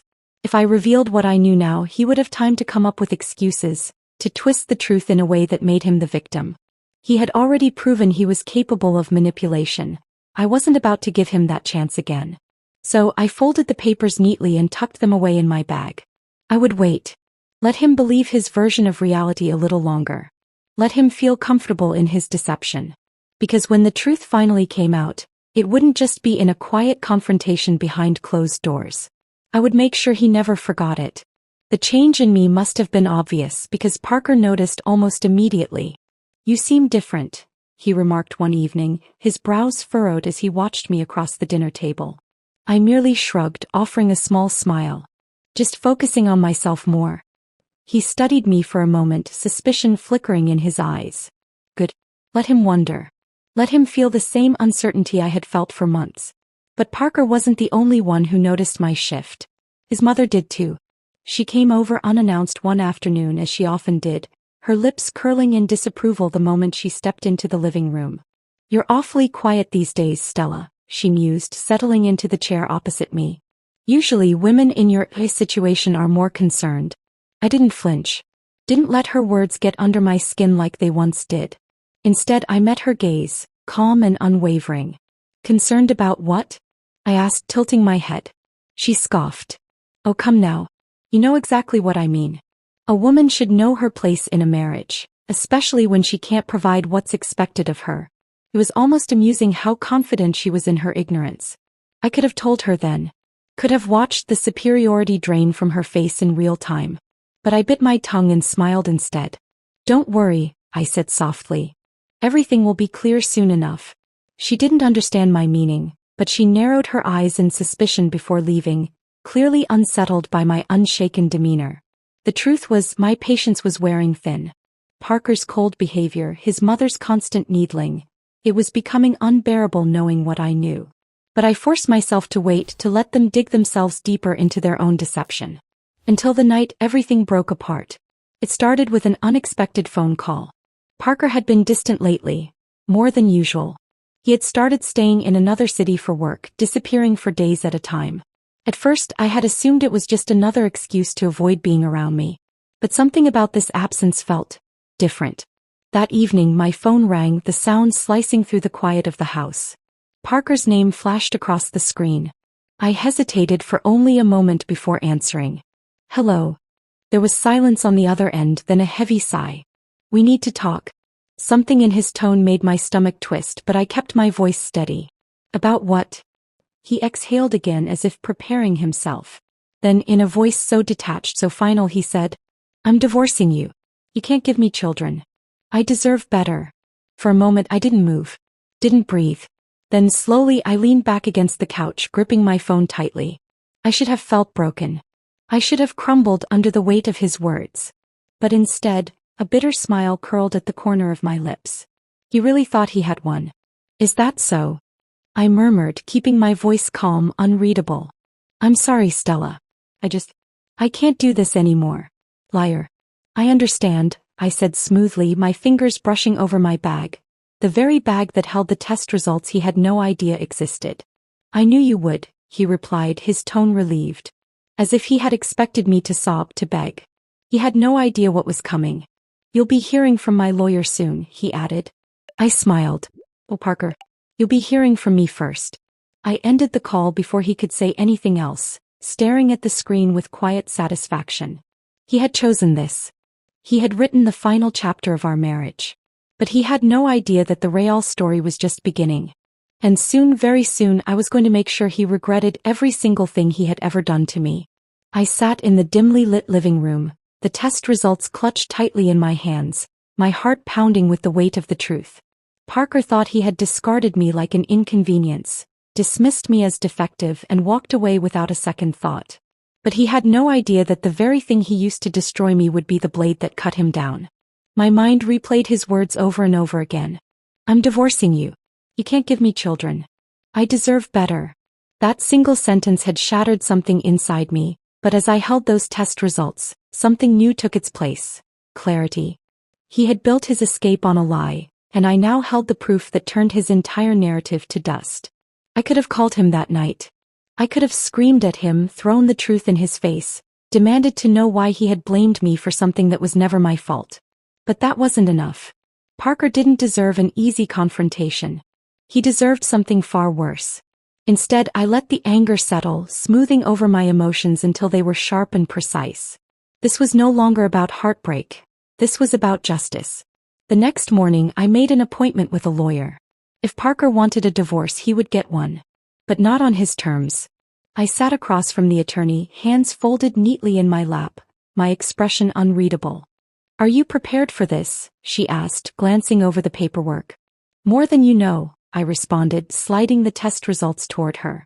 Her brows furrowed as she scanned the paper. Then slowly she looked up at me, understanding dawning in her eyes. "He blamed you for this?" I nodded, my lips pressing together. Then let's make sure he regrets it, she said with a small, knowing smile. That night as I lay in bed, I wondered how long it would take for Parker to realize his mistake. Would he gloat in his supposed victory, believing he had escaped the burden of me? Would he parade his new relationship around, thinking he had traded up? It didn't matter. Because soon the illusion he had crafted would crumble beneath him. Days passed in a blur of quiet preparation. I continued with my life as if nothing had changed, keeping my silence as Parker moved forward with his. His mother had stopped calling, likely too busy planning his future with a woman who could supposedly give him what I couldn't. I almost felt sorry for her. Almost. One afternoon I received a text from a mutual friend. You should know. Parker is already engaged. I stared at the words for a long moment, feeling nothing but cold amusement. He hadn't even finalized our divorce and he was already moving on. So desperate to erase me, he hadn't even considered that the truth might still be lurking in the shadows, waiting for its moment. The next step was clear. I needed to know who she was. With a little digging, it didn't take long to find out. Social media told me everything I needed to know. She was young, beautiful, from a wealthy family. The kind of woman his mother would have handpicked. And just like that, the final piece of my plan fell into place. I packed my bags. I was going to his city. Parker thought he had left me behind, but he was about to learn a painful lesson. You can't bury the truth forever. The moment I stepped off the train, I felt something inside me settle. This wasn't just about revenge. This was about reclaiming the power he had stolen from me. I found his fiancée's house easily. It was a grand home, the kind of place that screamed privilege. I rang the doorbell, my heartbeat steady, my hands clutching the envelope that contained Parker's undoing. A young woman answered, her bright eyes filled with curiosity. Can I help you? She asked politely. I think you need to see this before you say your vows, I said, handing her the envelope. She hesitated before taking it, her fingers trembling slightly as she unfolded the paper. I watched as her expression shifted, confusion giving way to disbelief, then something deeper, betrayal. What is this? She whispered. The truth, I said, my voice calm. Your fiancé told you I was infertile. That's why he left me. But the reality is he's the one who can't have children. She blinked rapidly, looking at the test results, then back at me. No, he wouldn't lie about something like this. I almost pitied her. Then ask him, I said simply. As if on cue, the front door opened. Parker stood there, his face frozen in shock the moment he saw me. Stella?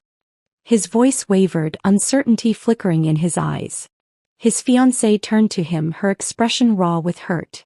Tell me this isn't true, she demanded, shoving the papers toward him. He hesitated, his eyes darting between her and the documents. I could see the panic settling in, the way his brain scrambled for a way out. It's not. Is it true? She pressed. Did you leave her for something that wasn't even her fault? Silence.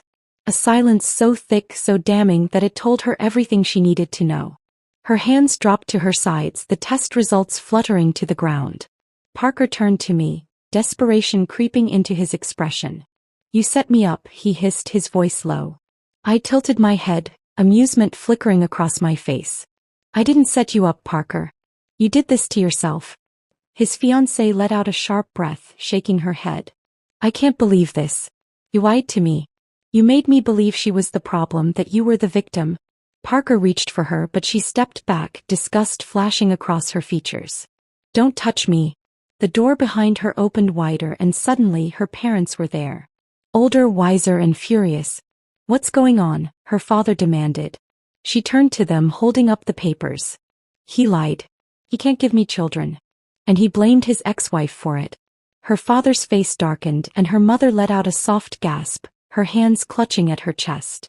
Parker's mouth opened but no words came out. He was trapped, exposed, his betrayal laid bare for everyone to see. And just like that, the engagement was over. His fiancée stormed inside, her parents following, leaving Parker standing alone on the doorstep, defeated. I took one step closer, lowering my voice so only he could hear. You humiliated me, blamed me, discarded me. But you forgot one thing, Parker. I leaned in slightly, my voice like ice. The truth always comes out. His jaw clenched, his hands balling into fists. But there was nothing he could do. I turned and walked away, never looking back. Let him stand there. Let him feel what it was like to be powerless. Because for the first time in months, I wasn't the one left behind. I was the one walking away. I walked away from Parker's shattered world, my footsteps steady, my heart lighter than it had been in months. The sound of his fiancée's voice, thick with betrayal, still echoed in my ears. Her parents' disapproving stares. Parker's stunned silence. The weight of the truth pressing down on him as he realized his carefully constructed lie had collapsed in the worst way possible. Publicly, irrevocably, and without a chance to salvage his reputation. But I wasn't done. Parker had torn my life apart without a second thought. He had left me humiliated, discarded, convinced that I was the broken one. Now it was his turn to experience that same gut-wrenching despair. And I wasn't going to give him the satisfaction of closure. That night, I ignored the barrage of calls and messages he sent. Each unread text was another thread unraveling in his desperation. He wanted answers, explanations, he wanted to know why I had done this. But the truth was, I hadn't done anything except show up with the reality he had been too much of a coward to face. The next morning my lawyer called. "Stella, he's reached out. He wants to meet." I let out a quiet laugh, shaking my head. "He doesn't get to ask for meetings. He wanted a divorce? Let's give it to him. Are you sure? This is the time to negotiate if you want anything out of it." "I don't want his money, his house, or anything he touched," I said evenly. "I just want him to realize what he threw away." My lawyer paused before responding, her voice laced with admiration. "Consider it done." That afternoon the official papers were drafted. Parker's name was stamped across them in cold, legal ink. His decision to leave me now set in stone. But before they could be delivered, my phone rang. I glanced at the screen. "Parker." I let it ring 3 times before answering, keeping my voice cool and unreadable. "What do you want?" There was silence on the other end, followed by a sharp inhale. "You ruined everything, Stella." I arched an eyebrow, even though he couldn't see me. "Did I? Or did you just finally get caught? You had no right to do what you did." His voice was edged with anger, but beneath it I could hear something else. Uncertainty. "And you had no right to drag my name through the mud, blaming me for something that was never my fault." I shot back, my grip tightening around the phone. "You wanted to move on? Fine. But you don't get to rewrite history and turn me into the villain just because you couldn't face the truth."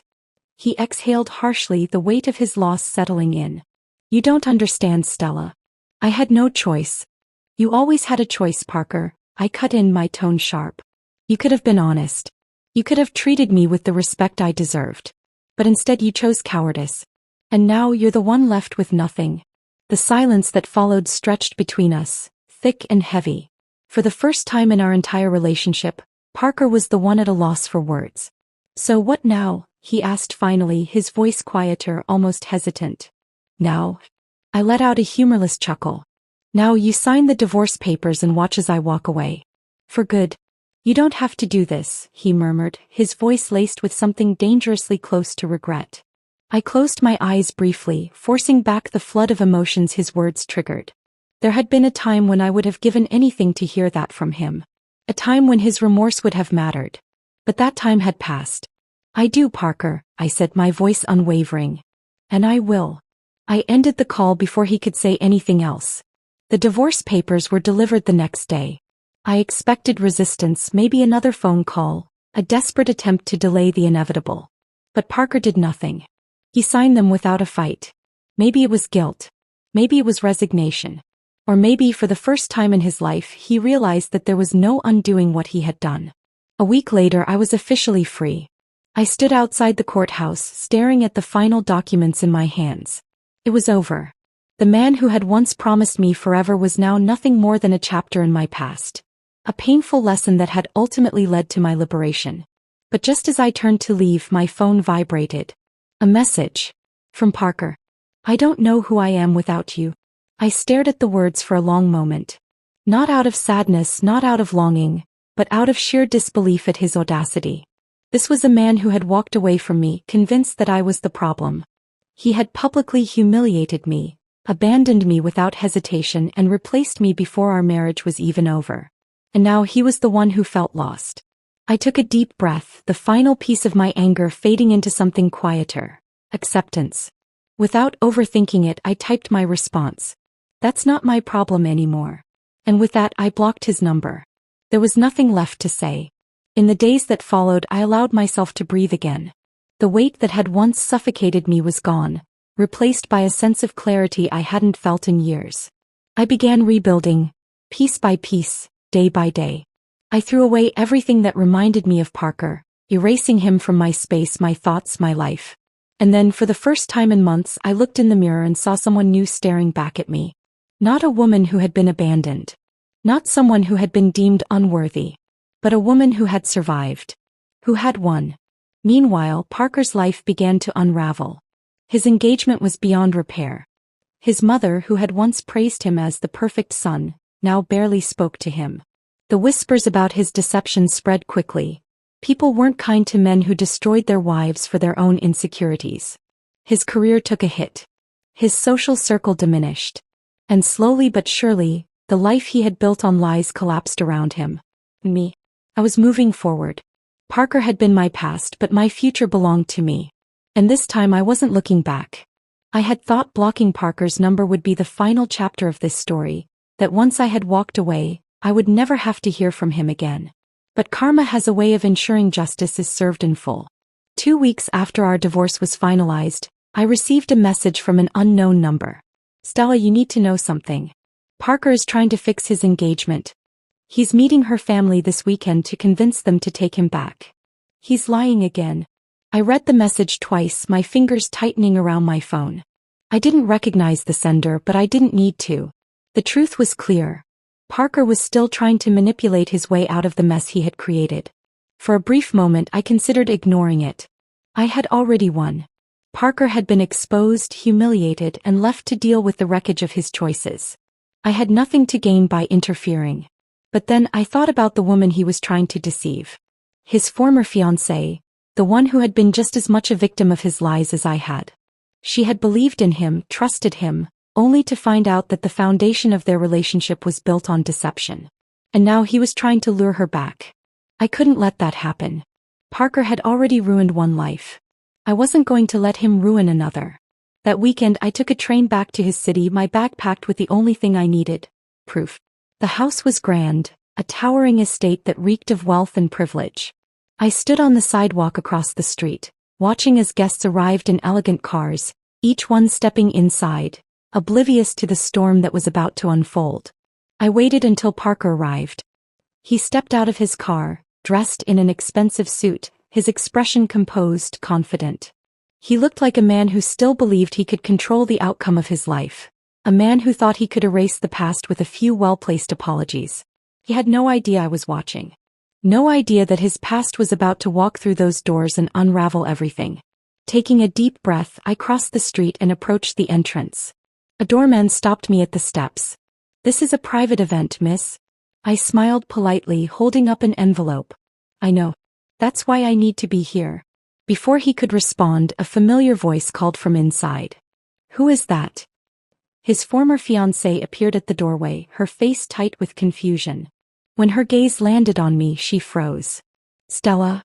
Parker turned at the sound of my name, his entire body going rigid. His confident expression faltered, his hands clenching at his sides. I met his gaze, holding back a smirk as I watched the panic creep into his eyes. "I need to speak with you," I said, my voice even. "Privately." She hesitated, glancing between me and Parker. "There's nothing she needs to say," Parker interjected quickly, stepping forward as if to block me. I didn't even look at him. I kept my eyes locked on her. "You trusted him once. Don't make the same mistake again." Something flickered across her face.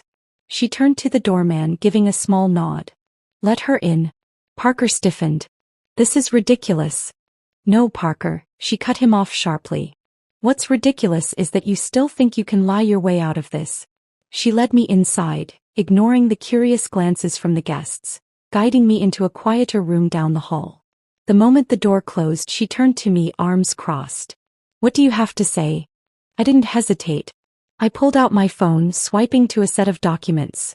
The medical reports, the court records, every piece of evidence that proved Parker's deception in full. I handed it to her. "You need to see this." She took the phone, her eyes scanning the screen. With every second that passed, her expression darkened.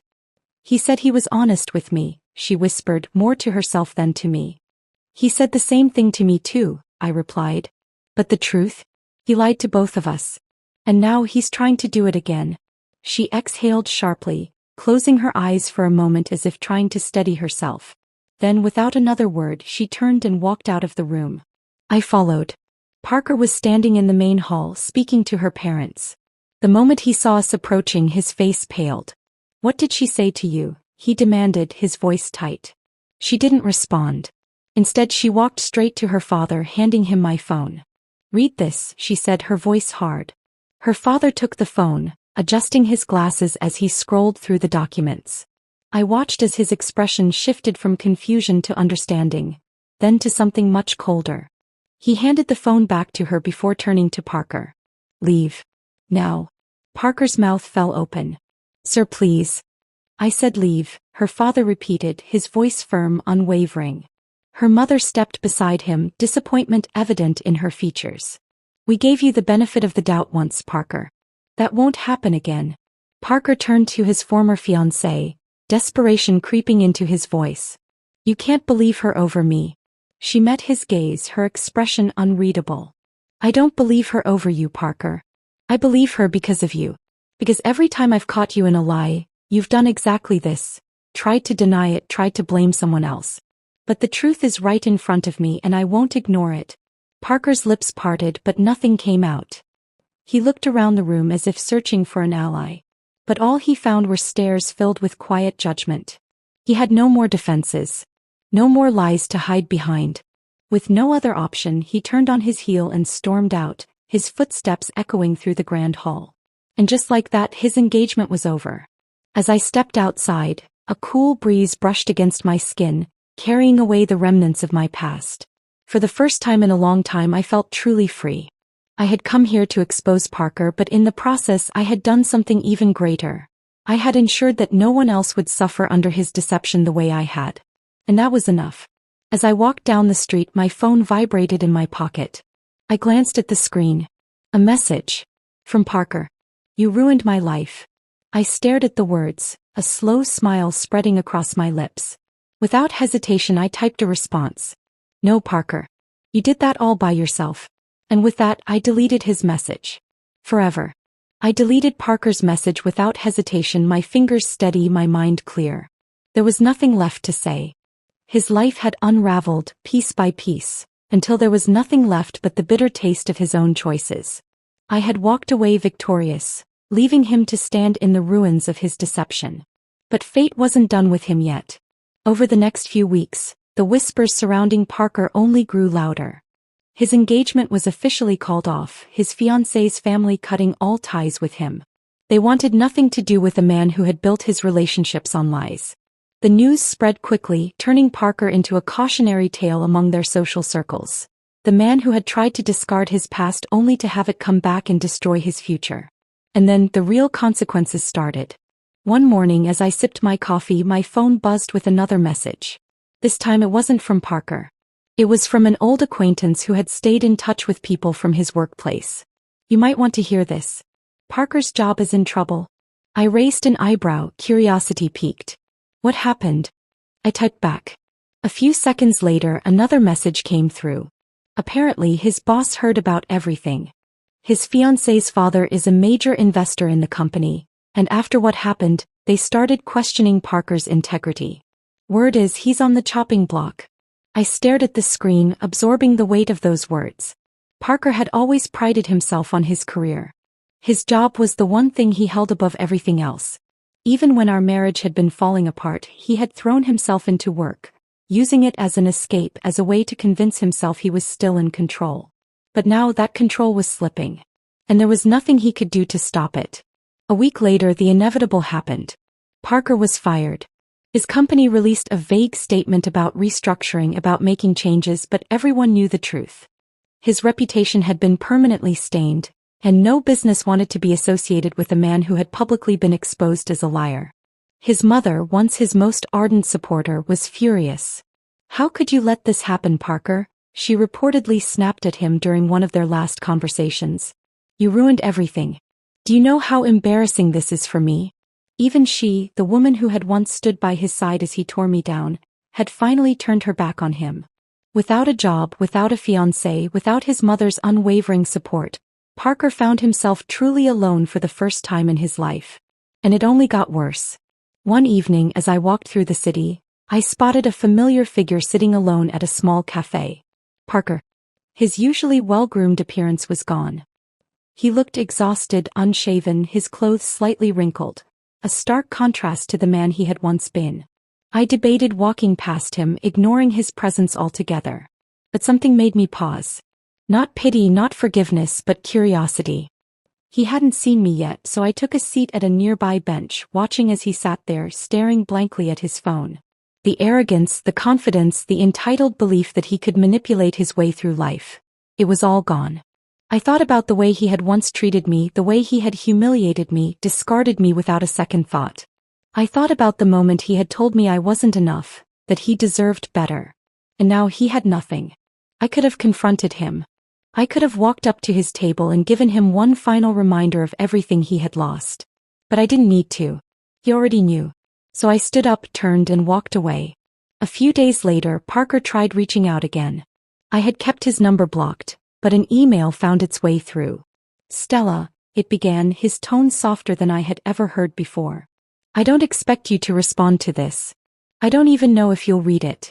But I need to say this. I was wrong. About everything. About you. About the way I treated you. I let my pride, my fear, and my own failures blind me, and now I see what I've done. I thought I was moving on, but all I did was destroy everything around me. I lost my job, my engagement, my reputation. Even my mother barely speaks to me anymore. And honestly, I don't blame her. Because for the first time in my life I realized that I did this to myself. No one else. Just me. I'm not writing to ask for forgiveness. I know I don't deserve it. I just wanted you to know that I finally understand. That I finally see the damage I caused. I hope you're happy, Stella. I really do. I read the message twice, letting his words sink in. For so long I had dreamed of this moment. The moment Parker would finally realize the weight of his actions. And now that it had happened, I felt nothing. No satisfaction. No bitterness. Just peace. I didn't need his apology. I didn't need his regret. As I had already won. And the best revenge wasn't anger or hatred. It was moving on. Without hesitation I deleted the email. And just like that, Parker was nothing more than a distant memory. Months passed and life moved forward.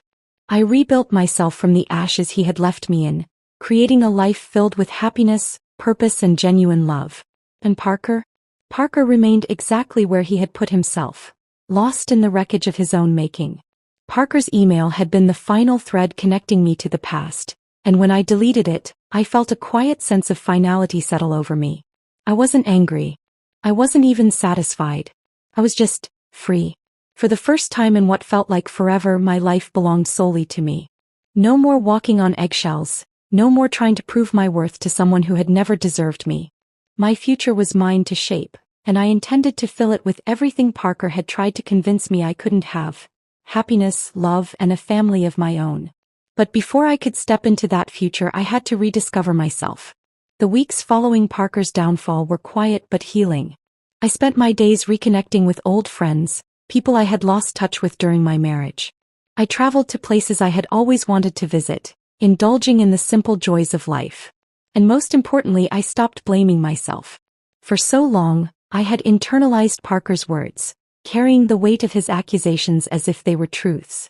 But now, with clarity and distance, I could finally see them for what they were: the desperate lies of a weak man trying to mask his own failures. I wasn't broken. I wasn't unworthy. I was stronger than I had ever given myself credit for. 6 months passed and the transformation was undeniable. Gone was the woman who had once stared at herself in the mirror, wondering if she was enough. In her place stood someone confident, self-assured, and no longer defined by the pain of the past. I had moved cities, started a new job, and built a life that was completely my own. And just when I thought my story had already reached its perfect resolution, fate had one last surprise in store for me. It happened on an ordinary afternoon in the most unexpected way. I was standing in line at a cafe waiting for my order when I felt someone tap my shoulder lightly. "Excuse me, I think you dropped this." I turned around and found myself looking into the kindest pair of brown eyes I had ever seen. The man standing before me held out a small notepad I hadn't even realized I had dropped. "Oh," I said, feeling momentarily caught off guard. "Thank you." He smiled, handing it to me. "I hope you don't mind me saying this, but you seem really familiar." I studied him for a moment, trying to place him. There was something about his face that seemed vaguely recognizable, but I couldn't quite figure out why. "I don't think we've met before," I replied slowly. "Maybe not," he said with a small chuckle. "But you have one of those faces. The kind that sticks with you." I wasn't sure what to make of that, but I found myself smiling. He extended his hand. "I'm Daniel." "Stella," I replied, shaking it. It was a simple interaction, just two strangers meeting by chance. But something about it felt different. Over the next few weeks, Daniel and I kept running into each other. At the same cafe, at a bookstore down the street, even at a small community event I had decided to attend on a whim. Each time, our conversations grew longer, our interactions more natural. He was warm, genuine, the kind of person who made you feel like you had known him forever even if you had just met. And for the first time in a long time, I found myself opening up to someone without fear. One evening, after we had spent hours talking over coffee, he leaned back in his chair and studied me thoughtfully. "You know, Stella, you're one of the strongest people I've ever met." I let out a small laugh. "I wouldn't say that." "I would," he said firmly. "I don't know your whole story, but I can tell you've been through a lot. And yet here you are, living, thriving. That's strength." His words struck something deep within me. For so long I had been defined by my past. By Parker. By the pain. But here was someone who saw beyond all of that. Someone who saw me. And for the first time I let myself believe that I deserved this. That I deserved to be happy again. Months passed, and what started as friendship grew into something more. Daniel was different from anyone I had ever known. He didn't make promises he couldn't keep. He didn't play games or make me feel like I had to prove my worth. He just loved me. Fully, unconditionally, without hesitation. And the best part? I loved him too. 2 years later, I stood in front of a mirror, adjusting the delicate fabric of my wedding dress. I had never thought I would find myself here again. Never thought I would trust someone enough to let them into my life in this way. But as I looked at my reflection, I didn't see the woman Parker had left behind. I saw a woman who had survived. A woman who had won. A soft knock on the door made me turn. My best friend peeked in, a wide smile on her face. "You ready?" I took a deep breath, my heart full. More than ever. That day as I walked down the aisle, I saw Daniel standing at the end of it, his eyes filled with nothing but love. And for the first time in years I knew, this was what real happiness looked like. Not the illusion Parker had once dangled in front of me. Not the validation I had once sought from someone who never deserved me. This. Right here. Pure. True.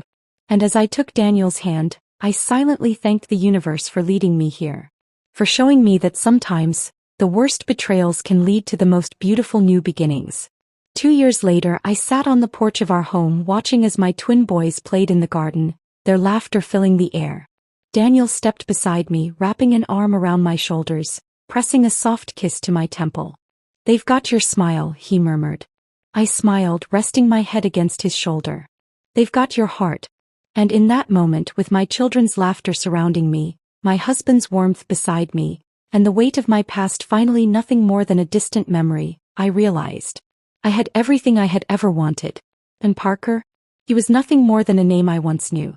A shadow that no longer held power over me. A chapter that had been closed long ago. Parker's name had long faded from my thoughts, reduced to nothing more than an old chapter in a book I no longer cared to read. My life had moved forward in the most beautiful way possible, with love, laughter, and a family that filled my days with joy. But while I had moved on, Parker remained stuck in the past, trapped in the wreckage of his own choices. It had been years since I had last seen him. The last time he had been sitting alone in a cafe, looking lost in a way I had never seen before. I had walked past him without a second glance, knowing that his suffering was no longer mine to carry. I never thought about what had happened to him after that. Until one day fate decided to remind me. I was at the grocery store pushing my cart down the aisle when I heard two women whispering near the produce section. I wasn't paying attention at first, but then I heard a name that made me pause. "Parker Harris? You mean that guy who used to be engaged to Emily Lawson?" "Yes." "Can you believe what happened to him?" I turned slightly, pretending to inspect the apples as I listened. I heard he's barely getting by now. Lost his job, his reputation, everything. And apparently he's still not over his ex-wife. I blinked. Ex-wife. They were talking about me. You mean Stella? The other woman asked, lowering her voice. Yeah, the first woman continued.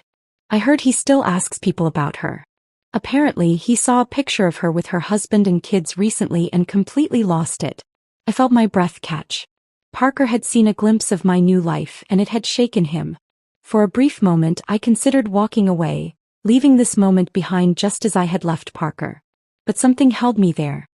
He did it to himself, the second woman said with a shrug. No one forced him to throw her away. Now he has to live with the fact that she's happy while he's all alone. The conversation moved on, but I stood frozen in place. Parker was still haunted by me. I didn't know how to feel about that. There was a time when I would have wanted this, when I would have relished the idea of him watching me thrive while he suffered. But now, with a life so full and beautiful, I found that I didn't feel much at all. He was a shadow, a ghost from a past I had long since buried. But I knew one thing: he had finally learned what true loss felt like. A few weeks later, I received an unexpected email. It was from Parker. For a moment, I debated whether to even open it. But curiosity got the better of me. Stella, it began. I know I have no right to reach out to you. I know you've moved on and you probably don't even think about me anymore. But I saw a picture of you recently. You were with your husband and your kids. And I realized something that I should have realized years ago. You were always meant to be happy. I just wasn't the man who deserved to give you that happiness. I thought I was winning when I left. I thought I was moving on to something better. But all I did was destroy the best thing that ever happened to me. I don't expect you to respond. I don't expect you to care. But I just needed to say this, even if you never read it. I'm sorry. For everything. I hope you continue to have the life you deserve. And I hope someday I can find a way to let go of the past the way you have. I read the email twice, letting his words sink in. And then, without a second thought, I typed out my reply. Parker. You're right. I don't think about you anymore. And I don't hate you. I don't wish you harm. But I also don't wish you back into my life in any way. You humiliated me. You abandoned me. But fate had other plans. Enjoy your loneliness. And with that, I hit send. I didn't check to see if he responded. I didn't care. Because for the first time in my life, Parker Harris was truly nothing to me. That night, as I lay in bed beside my husband, I listened to the soft breathing of my children down the hall. My life was full. My heart was at peace. And Parker? Parker would spend the rest of his life knowing he had thrown away everything he had ever wanted. That was his punishment. That was his karma. And that was the final chapter of a story I had long since closed. I placed my phone down beside me, the screen fading to black as Parker's final words vanished from my sight. His apology, his regret. None of it held any power over me. I had moved on, built a life so full and beautiful that his existence barely registered in my world anymore.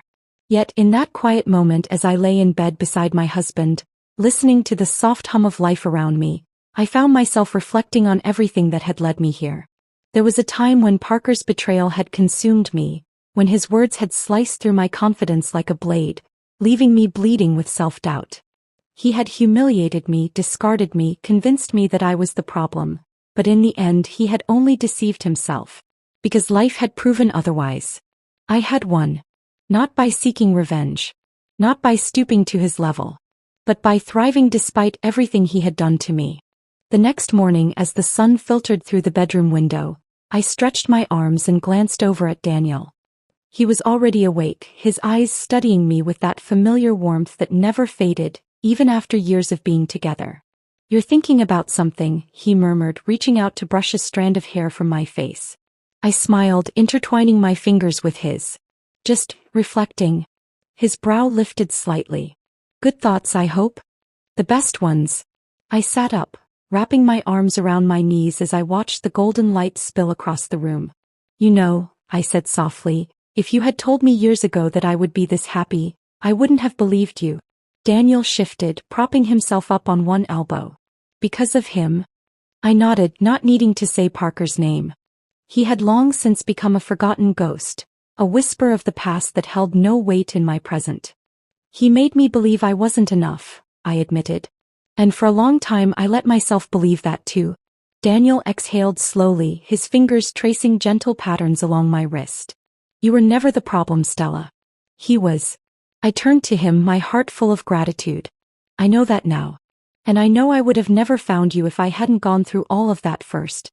His lips curled into a smile, his eyes filled with something deeper than love, understanding. Then maybe, he said, pressing a soft kiss to my temple, it was all meant to happen exactly as it did. I let those words settle into my soul, feeling their truth. Yes, Parker had broken me. Yes, he had pushed me to my lowest.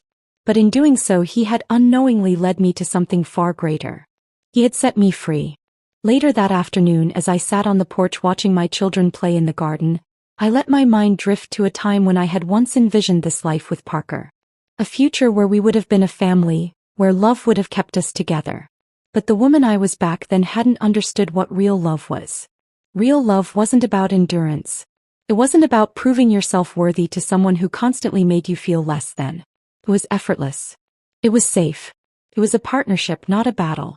And that's what I had found with Daniel. I glanced at my boys, our boys, laughing as they ran across the yard, their joy so pure, so full of life. Parker had told me I would never have this. And yet here I was, living the very dream he had tried to take from me. Life had a way of making things right, of balancing the scales, of ensuring that those who inflicted pain would one day feel its weight themselves. I didn't hate Parker. I didn't wish him suffering. But I did hope he had finally learned. Not for me, but for himself. Because at the end of the day, karma isn't about punishment. It isn't about vengeance. It's about truth. And the truth was, Parker had created his own downfall. I had simply walked away and let fate handle the rest. That evening, as the sun dipped below the horizon, I pulled out my phone one last time and typed a message. Not to Parker, but to the universe itself. Thank you. For the lessons. For the pain. For the strife. For the love I had found after it all. Because in the end, the best revenge isn't anger or hatred. It's happiness. And I had found mine. Forever.